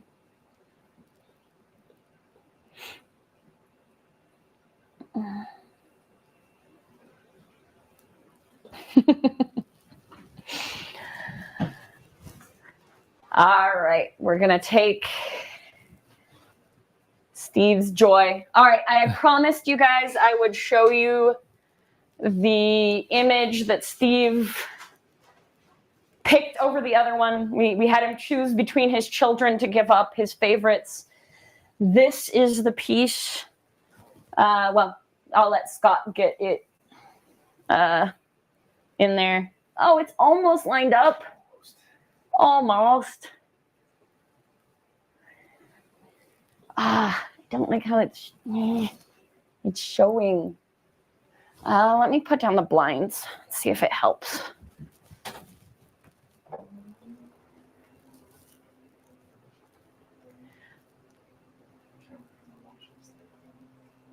I think it's helping. You think it's helping? I'm trying to put it a few. Sometimes that light makes it better above it, and sometimes it doesn't. Let me know. I'll go turn on that. Sorry, guys, we're doing some technical stuff. Because this piece is actually a very, very 3D, messy, thick oil painting, which isn't Steve's usual style. I was going to warn you not to do that. Okay. Yeah, you have to put it back in there and twist, and I don't know if it'll start again. Okay. Our house has this 50-year-old track lighting that Scott is breaking, but that's okay. It's broke on its own. Is that better? Here, I can turn the light off and you tell me. Off or on? Okay. So we're trying to get better lighting for this piece to show you because it's a very textured oil painting. You can switch to it. I guess we got it lit as best we can. So this is the piece that Steve did not want to give up. We gave him the choice between his two babies, and he gave up the art equipment one to keep this one. And I know what you're saying. Flowers? Steve? And What's this happening here? messy, complicated piece. Is that helping at all? It's just a bit washed. Not too much to do with this camera. Yeah. So this was this is one of the Strata challenges. And I wonder if we move it to we this had one, kind of run out of a lot of things to paint. Here, go to... We paint like our toys, and we'd go out and find Is it better? something in nature. Well, like a truck. I know it's not really nature, but and we'd kind of run out of stuff. And so Kat was like, I'm just gonna put together like a that's little better, I think. some flowers, and we had a vase, and she put a ribbon on it and everything, and I was kind of like, flowers, but it's like, I mean, sure, we'll paint it, but I wasn't that interested. So to make it interesting, Kat had already been kind of poking me about painting with a spatula. And you guys have seen me do that at cons when he does the Planeswalker portraits. And so I thought, oh, this is a good piece for that. Like, it's flowers. How much could I do with it? So I'll just do like a quick thing with spatulas, and we'll call it good. And so I started painting with the spatulas, and two things happened. One is the thing I should have known from the beginning, which is anytime you start painting something from life, you start to notice all kinds of new things about it, interesting things. You learn as you go. And so I started really digging these flowers, right? I was starting to really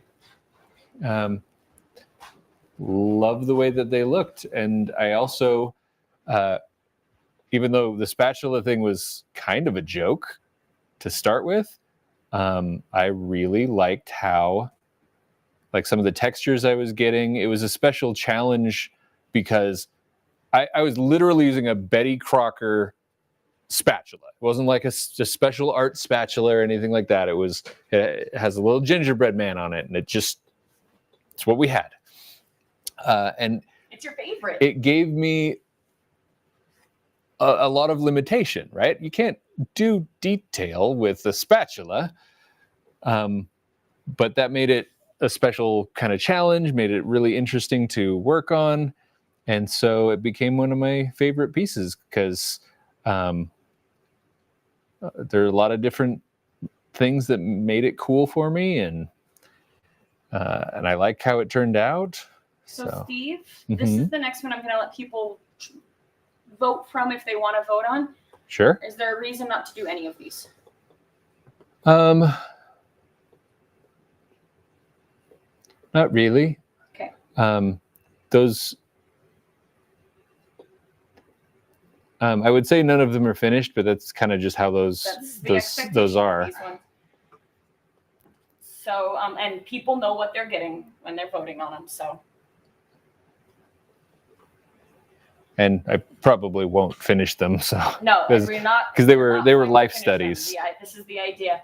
So what we mentioned before also is the idea of Planeswalker portraits. So at different cons, we have a cosplayer come, and we have multiple magic artists come together. Oh, I am muted. Sorry. I know they can still hear me, but we have multiple artists, magic artists come together at conventions, and we do Planeswalker portraits where we have a cosplayer in costume sit for us, and they work for 3 hours to do one of the paintings. So these are all different ones that have been throughout the years. Let us know in the chat if you are interested in any one of these going up for auction.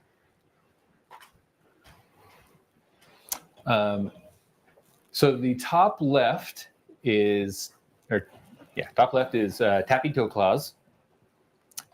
The one to the right Can of you her, zoom in top a little, right, Scott? is Tarmacat. And then the bottom two are both Olivia Gobert Hicks.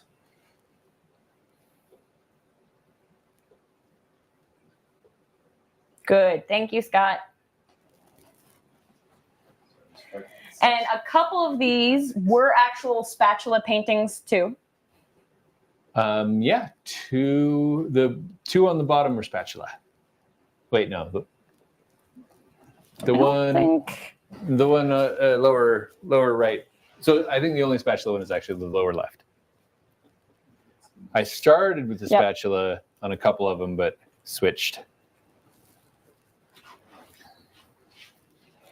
Wherever did you get that lovely spatula? So we have a vote for bottom left. We had, I think, a vote above.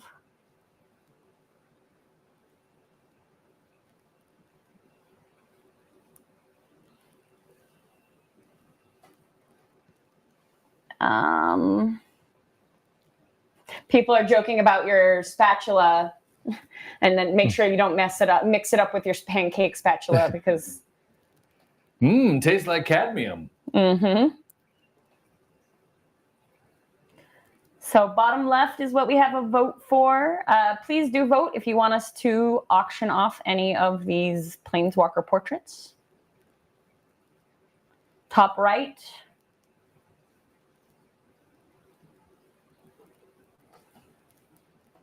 I'll go check Facebook. And also, yep, nothing over really on Facebook or YouTube.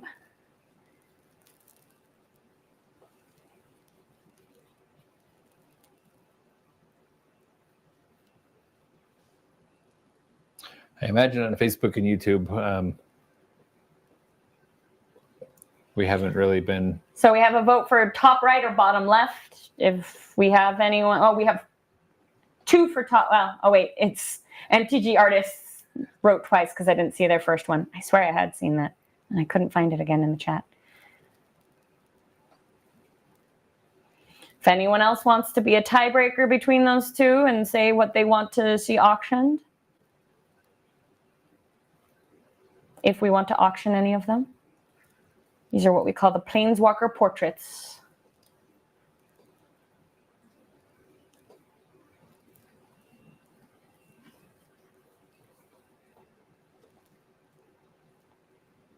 And below, Steve is working on a Storm that is a pre-order for the show.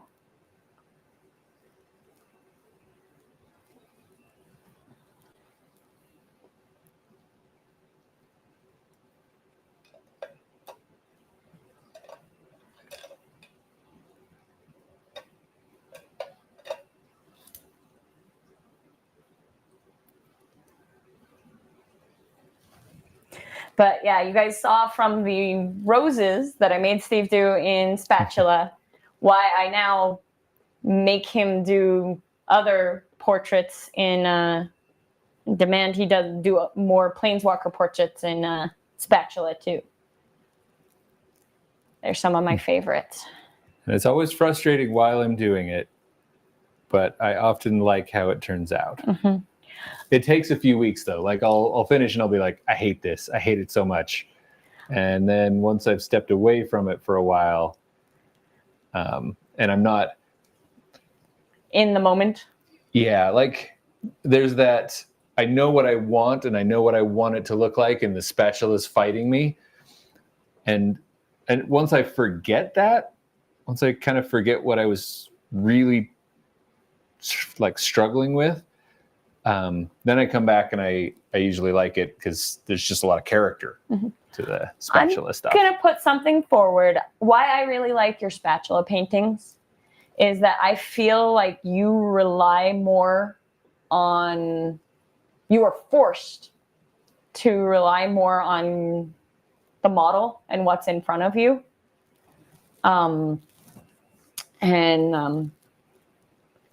And really trying to get those, like studying that.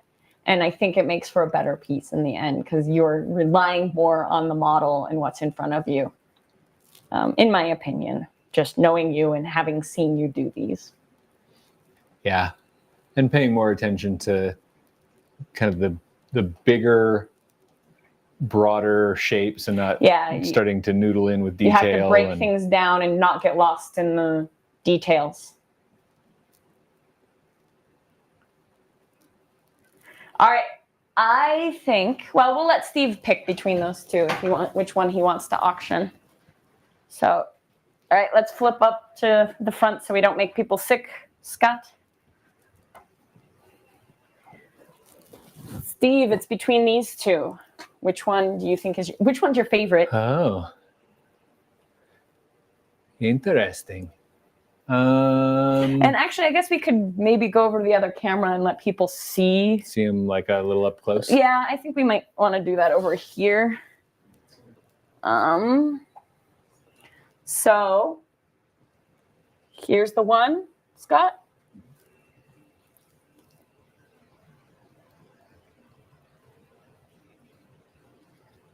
So the Gorgon. This is Vraska, isn't it? Yep. So the Vraska, or I'll flip over. What is this character? This one. I forgot the name of the character. It's from Eldraine. You guys can tell us. Or this one. This one's the spatula one. So this is why I wanted to show it a little closer. As you can see that thick lines, a bit more texture to it.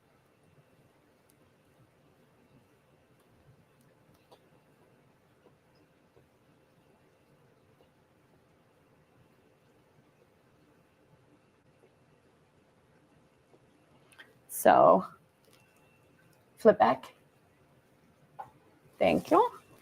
You guys have now seen that a little closer. If you guys want to vote, if you want us to auction either of those.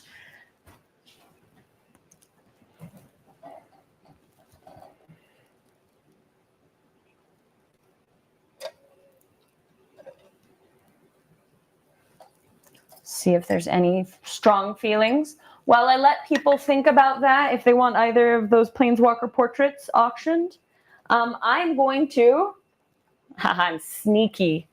I'm going to go and put Hood and Horns up for auction. So people have been waiting for Hood and Horns to come up for auction. So while you guys think through which of those Planeswalker portraits you guys might want me to put up for auction, I am going to go put Hood and Horns up for auction.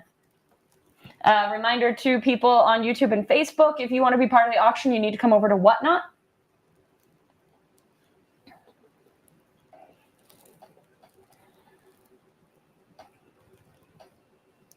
So we started off, Dark Memoria already had a pre-bid on that, I think. What is being, I'm sorry, Hood and Horns we need to put up. We are not auctioning what's on the screen. Sorry, I wasn't ready for that. Hood and Horns.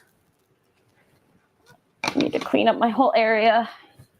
Sorry, we are putting Hood and Horns up on the top screen. Give me a second.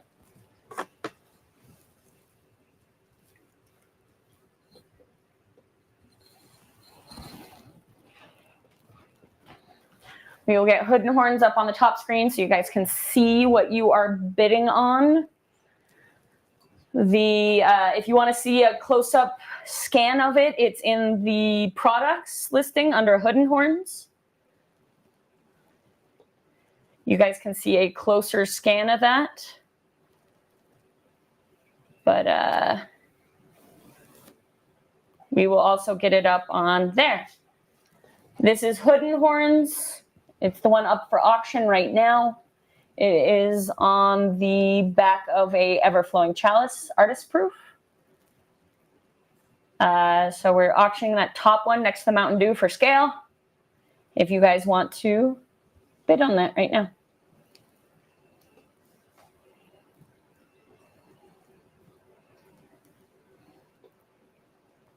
Because we have 20 minutes left in Rejectacon.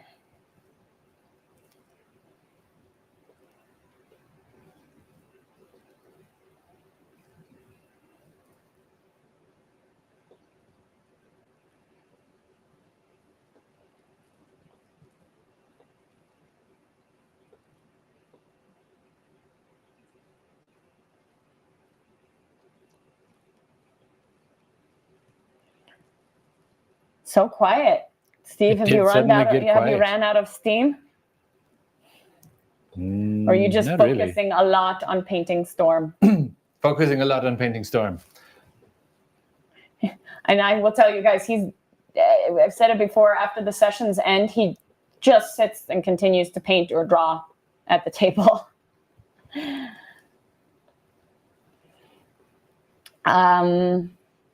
So Hood and Horns is up for sale right now. Someone was asking, what were the Planeswalkers? So the Planeswalkers we were showing, we were letting people vote here in the chat which of those Planeswalker portraits is what we're calling them. They wanted us to put up for auction. It was between the Vraska Planeswalker portrait or the Eldraine Planeswalker portrait. And so people can vote here in the chat, write which one you would like us to put up for auction. But right now the auction is for the top picture, Hood and Horns.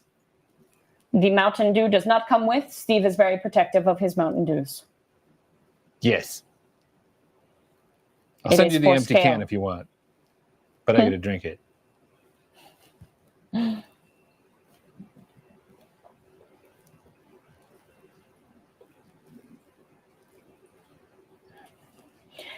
He can sign the can, but we're still not shipping it to you. He said he'd send the empty can. Oh, you'll send the empty can? I'm not sending an empty can. That totally changes how my shipping works, Steve. It's probably not that heavy once it's empty. I'll have to smush it too. But it won't. See, it doesn't fit in a nice magic card case. That's true.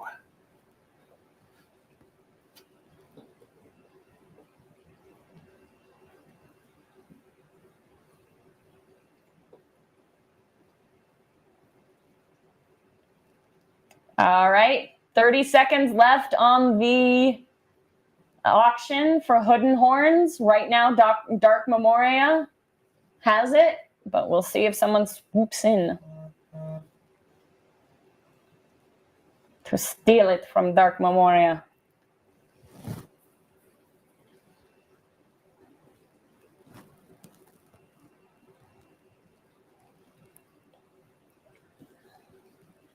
Dark Memoria won it. Awesome. Dark Memoria has won Hood and Congratulations. Horns. Thank you, Dark Memoria.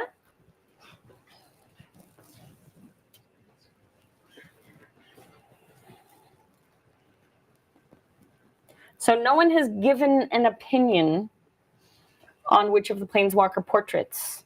I don't know if it's that they're not interested in bidding, but we can have Steve pick which Planeswalker portrait you want to put up. Yeah, let's do. I'm bad at this. You can't decide. We're deciding between the Eldraine and the Vraska.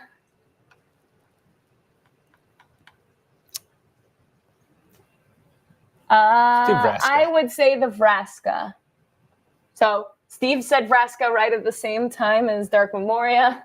So I hate punishing Dark Memoria by putting more up. There's the Vraska.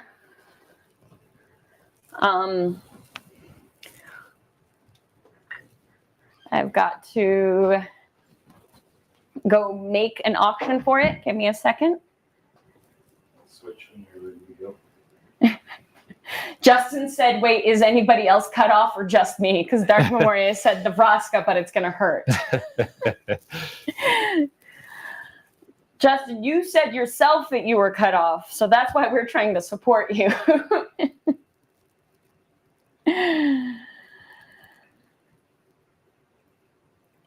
All right, let's add this product really quick.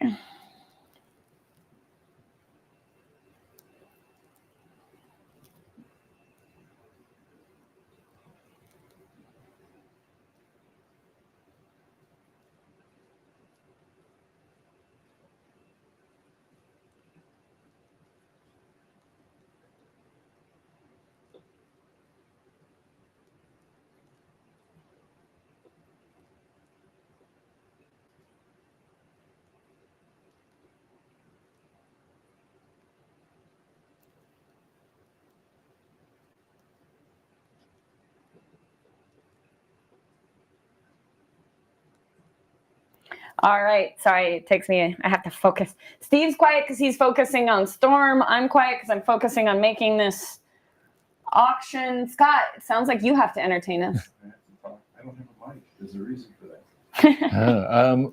I could, I promised yesterday I would talk about some other colors. I could tell the story of Perkins Mauve. All right. I'm going to start the auction really quick. So, Scott, if you can flip to the Planeswalker portrait. So, Perkins Mauve is, well, it's mauve, right? It's a really vibrant pink, purple, and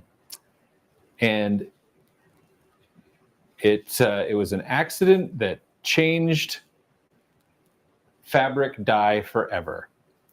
So the story goes that in the 1800s, and I forget exactly when, there was a young chemist, and I mean 18 years old young, who, as 18-year-olds are, didn't really know what he was doing.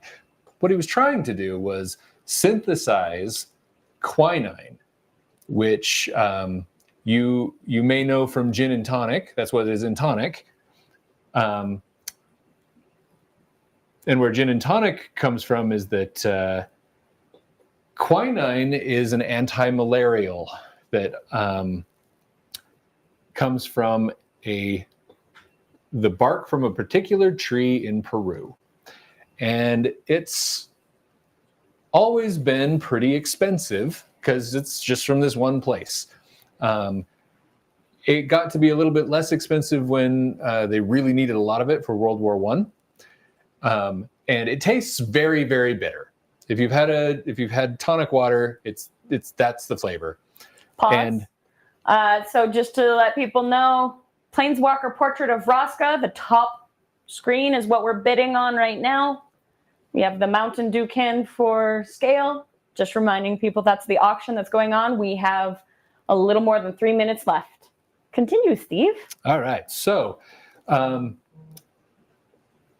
in World War I, the English basically had to drink tonic water as their anti-malarial. And as everything goes, somebody was like, this would be better with booze. So they started mixing it with gin, and that's where the gin and tonic comes from. But this entrepreneuring young chemist wanted to synthesize quinine, and he thought he had figured it out. He didn't, like not even close. What he did manage to do was explode his parents' garage or carriage house at the time, and irrevocably destroy almost everything in it by staining it with this purple goo, this pink goo, this mauve goo. And he tried everything he could to clean up all this stuff, and it just would not come out. Now, one thing that young people are good at is coming up with new and novel ideas for things that they have or have seen or whatnot. And he went, wait a minute. If I can't make this not pink anymore, maybe there's a use for that. Maybe I can sell it as a thing that makes things pink. And that's precisely what he did. He started selling it as a fabric dye, and it took the world by storm. There was because it's one of the first color fast dyes. Yeah, up until Perkins Mauve, there really weren't fabric dyes. I mean, there were some, but they didn't work super well. They didn't last super long, or they were incredibly expensive. And so this was a thing that could be kind of mass marketed, mass produced. 1 minute left on the Planeswalker Portrait Vraska for sale on the top screen next to the Mountain Dew. Mountain Dew not included. It became so popular so fast that newspapers at the time started describing what they called the Paris flu, which was not a flu at all. It's that everybody turned pink.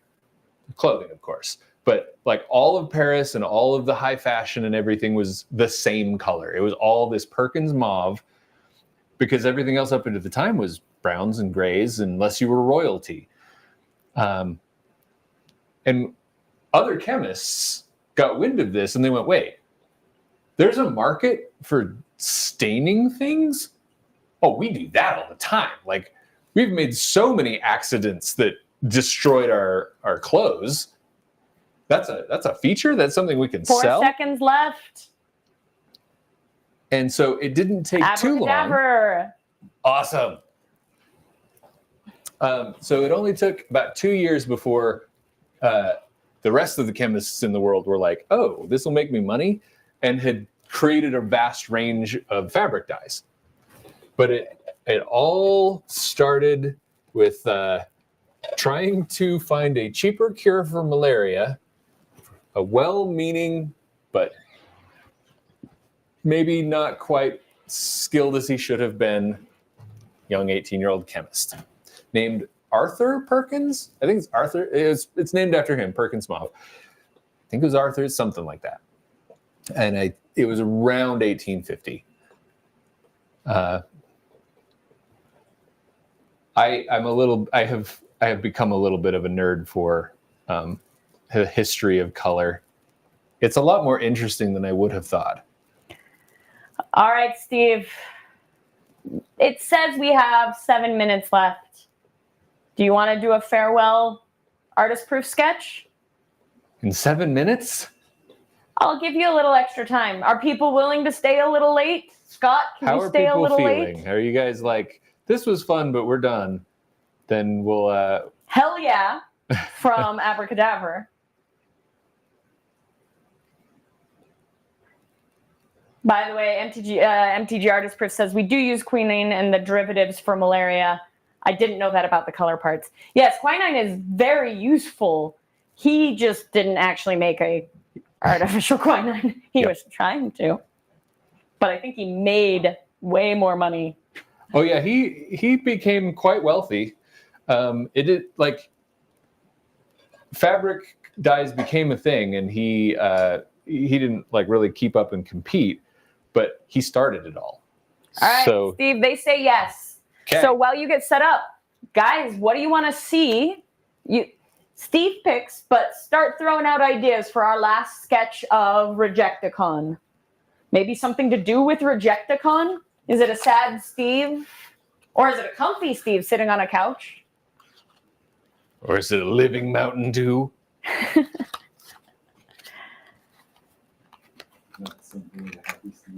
A Pokemon Steve. A horse with hands. Living Mountain Dew. Liliana rejected by Jace. Scary Mountain Dew. Pokemon trainer Steve with his favorite Pokemon. We have a fresh ever-flowing chalice up there. Yep. Keep throwing out ideas. Steve hears them. Steve is hearing these, and he gets to kind of do his thing. Oh, Justin's got bumped up too high. Oh, Rejecticon instead of a Decepticon. I did see that one. I'm sorry. I didn't realize that it was an art request. I thought it was a statement of the title. And yes, that was the purpose of Rejecticon, is it was supposed to be like Decepticons. Liliana holding a chalice with gory stuff like fingers overflowing. She is a necromancer. Looks like we're going with some sort of mountain. No, well, some sort of can here. Okay, this is the fun of the sketch. We get to guess what is going on in Steve's brain. I think those are going to be eyeballs.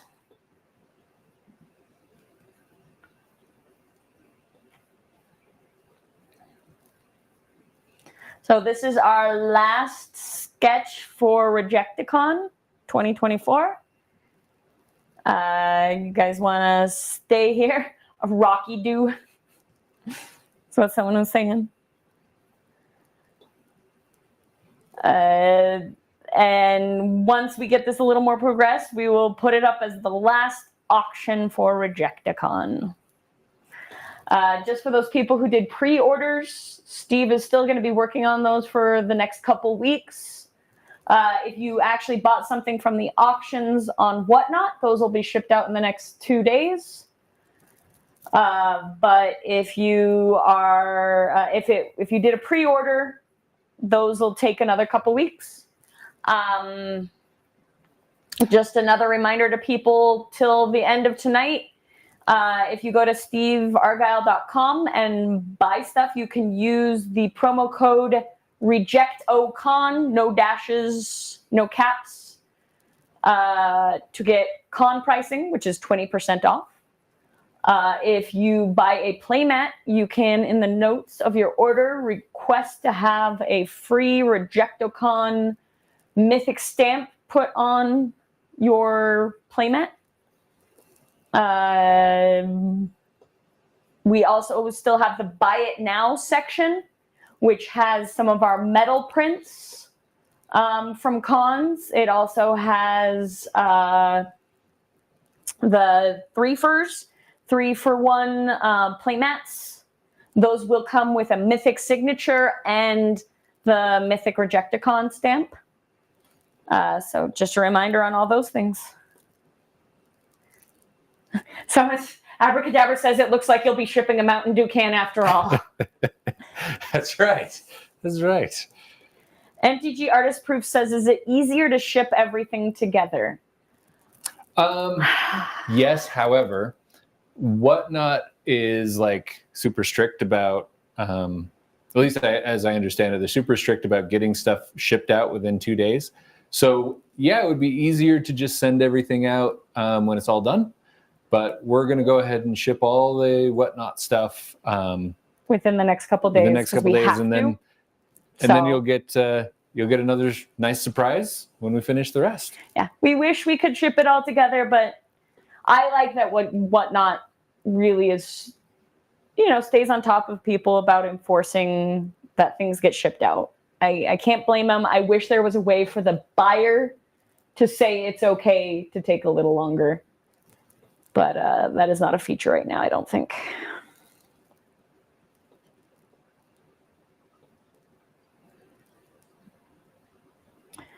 Yes, we have an angry Mountain Dew can.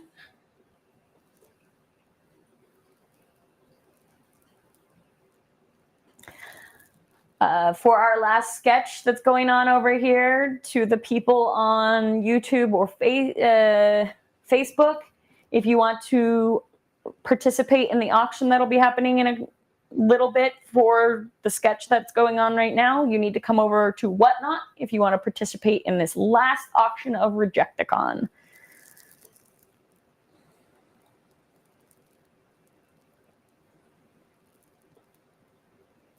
Yeah. The Card Deli said it's a young platform. I'm sure as more artists use it, they will adapt. I hope so. Like I said, I actually really like that they are trying to protect their buyers by really enforcing the shipments go out. I appreciate that. But I do wish, like I said, that the buyer could defer it.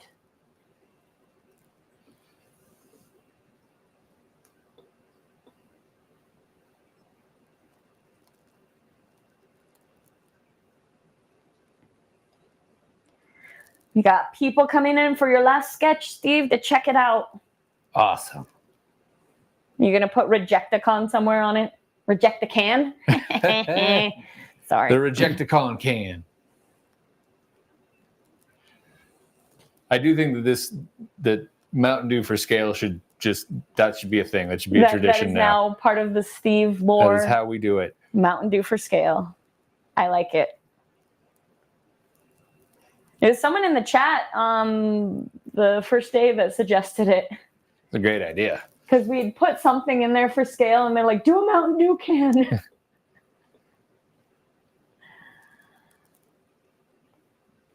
What sorcery is this?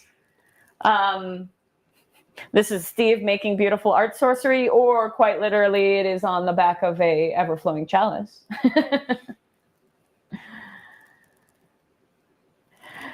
MTG Artist Proof is apologizing. It's his fault because I was putting my hands next to it for scale.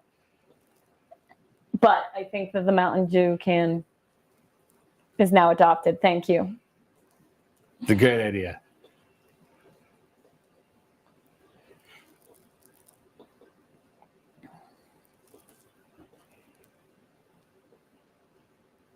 Someone was talking about, and now someone was talking about another color above that you should look into. Mountbatten Pink. Who thought pink would be good camo for Navy ships? So J Foods put that in. So I'm pretty sure Steve will go research that after Rejecticon is over, because that's his little kick. He loves seeing the history on things like that.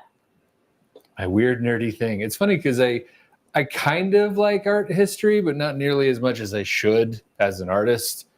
But just maybe it's that I had a little bit of a chemistry background, but like the history of the actual paint, I find super interesting.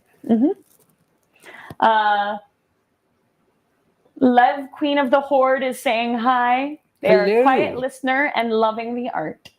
Oh, thank you. We appreciate the active participants, but we also appreciate the lurkers that just sit back and hang out with us and support us.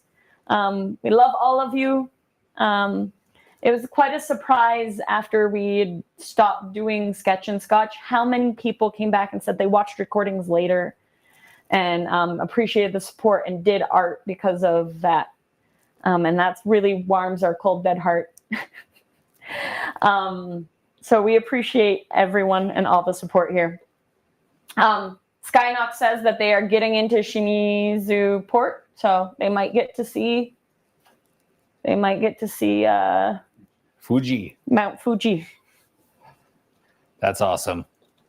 I'm a little jealous. Abracadabra says you should talk with Randy Asplund, another MTG artist. He does everything using medieval techniques down to making his own paints. Wow. That is hardcore. That's hardcore. Yeah. That'd be fun to try sometime. It's like, that's what my friend decided to do. He has this crazy roundabout. He heard about the bug beetle, the red from the bug beetle carapace that you crush up.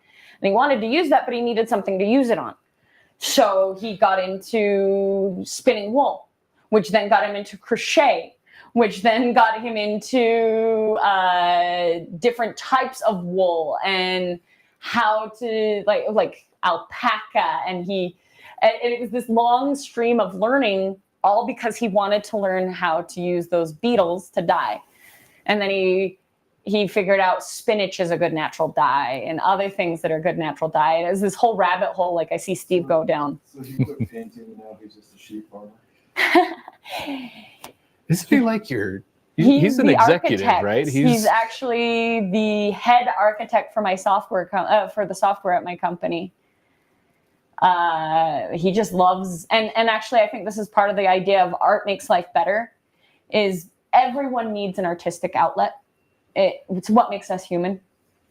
And yeah, we're not just talking art like this type. I'm talking cooking, Legos, music, poetry, writing, dance,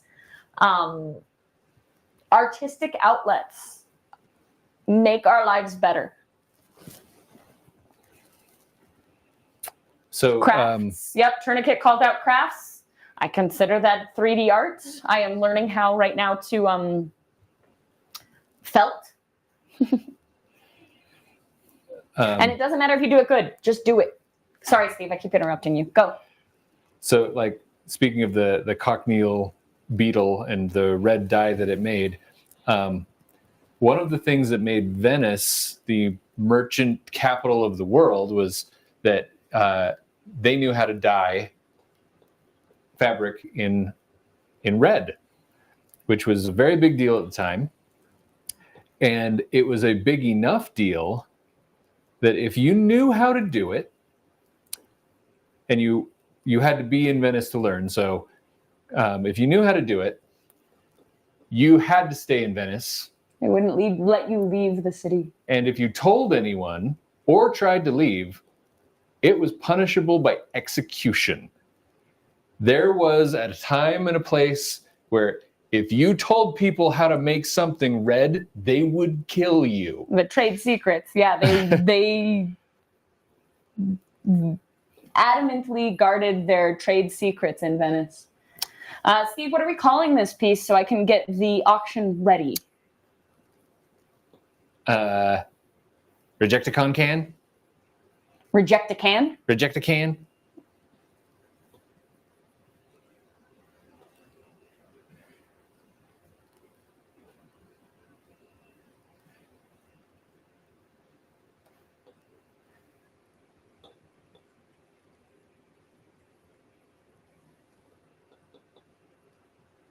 All right. Justin said, so NDAs have gotten looser. Lev was saying like the 11 herbs and spices. Mm-hmm.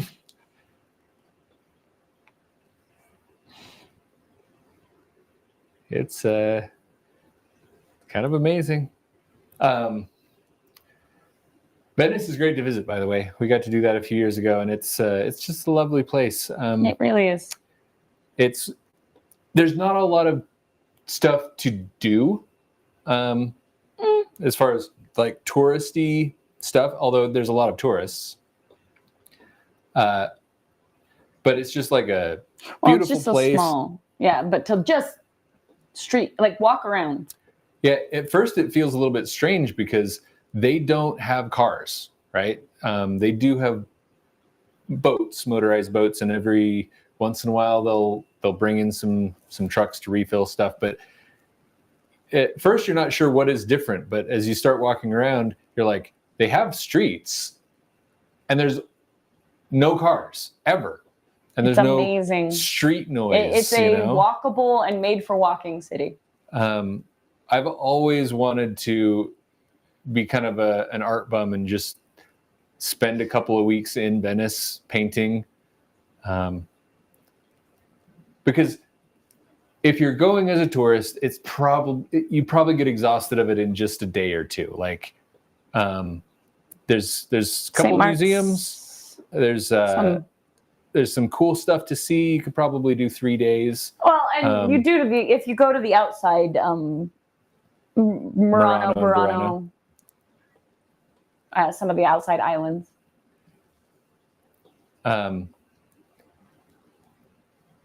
But it's just kind of one of those places that's nice to be, and it's just pretty everywhere. All right, Steve, I'm getting ready to start your 5-minute countdown for this auction. Okay. For the Rejecto Can, the final auction of Rejecticon 2024.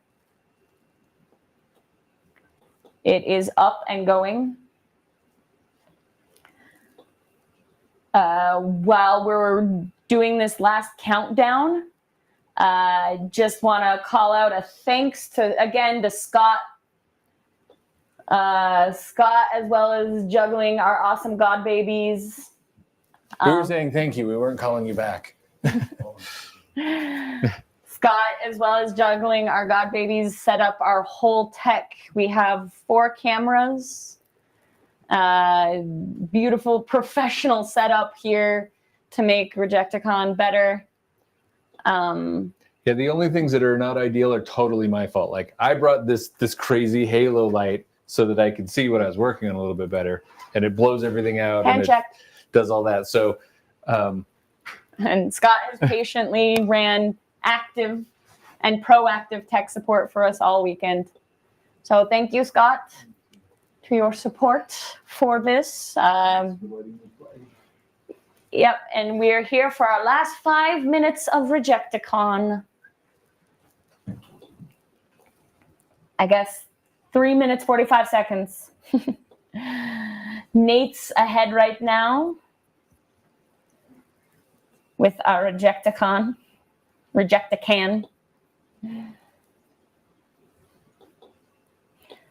Yeah, Scott is our producer, I guess. That's producer, director, gaffer, Best boy.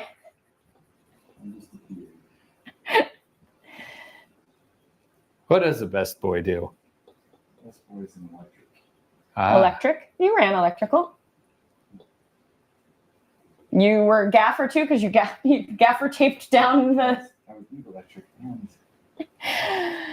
Our beautiful god babies were here while Scott was setting up because they're his babies, and they kept trying to reach for the tripods and like Godzilla them down, so we had to tape all of them down.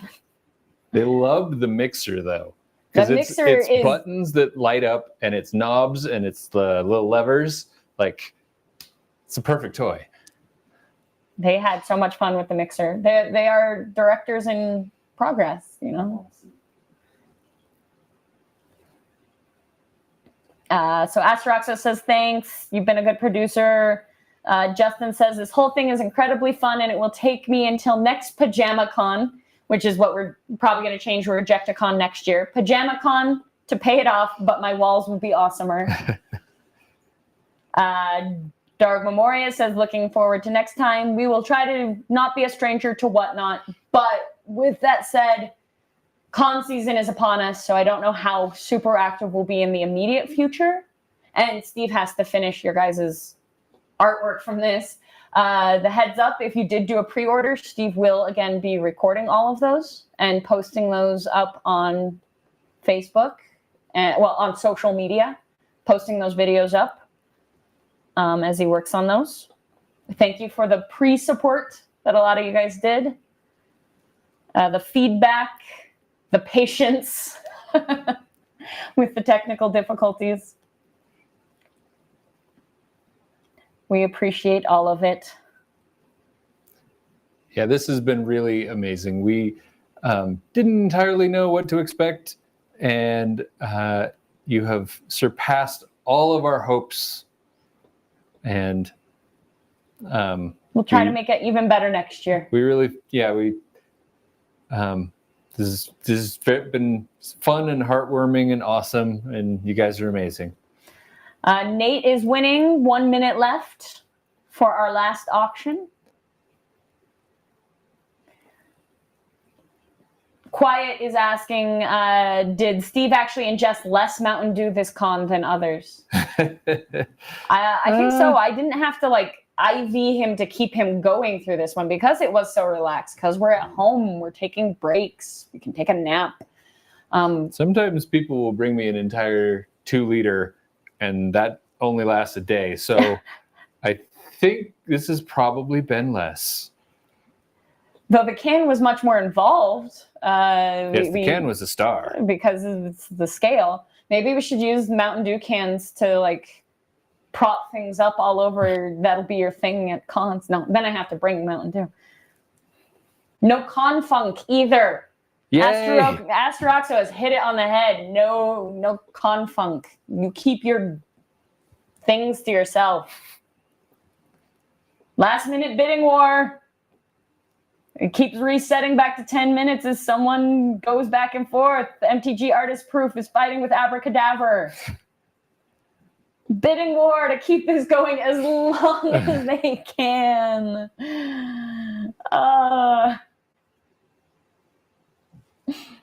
Can. See what I did there? Abracadaver stole it in the end. Awesome. All right. Thank you for that support. Here, Scott, I'm going to make you come up here and get on the camera to say hello. I'm a jerk like that. You have to get up off the comfy couch. It's the best part. I'll come over here. I guess right here is going to...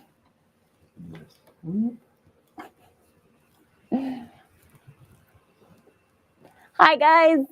This is our crew for the show. Happy con. Happy con. Thanks for supporting Rejecticon. Enjoy all the art. And we didn't even have to pay for a ticket to Amsterdam. Yeah. But Amsterdam. Amsterdam, it's true. We'll get some tulips and Well, but the nice thing, Steve, is that we could have been spending Amsterdam for your birthday, in Amsterdam for your birthday, but Instead, we got to keep it all here. You can go nap. I know, right? All right. Love you guys. Heart. Thank you. We'll see you. Gen Con is in a month. Dragon Con is in 2 months. Luca Comics and Games is at the end of October. And then Dragonsteel Con is in December. Those are our cons for the year. And we'll see you there. Thanks again. You guys are awesome. Go buy stuff on the website. Use Rejecticon as your promo code till the end of tonight. I'm gonna ask for the foils. And make sure to ask if you get a playmat to get the Rejecticon foil sticker on it for free. The promo code is Rejecticon, no dashes, no caps. You get 20% off on our website till midnight tonight. Okay. We're off for real. Bye-bye.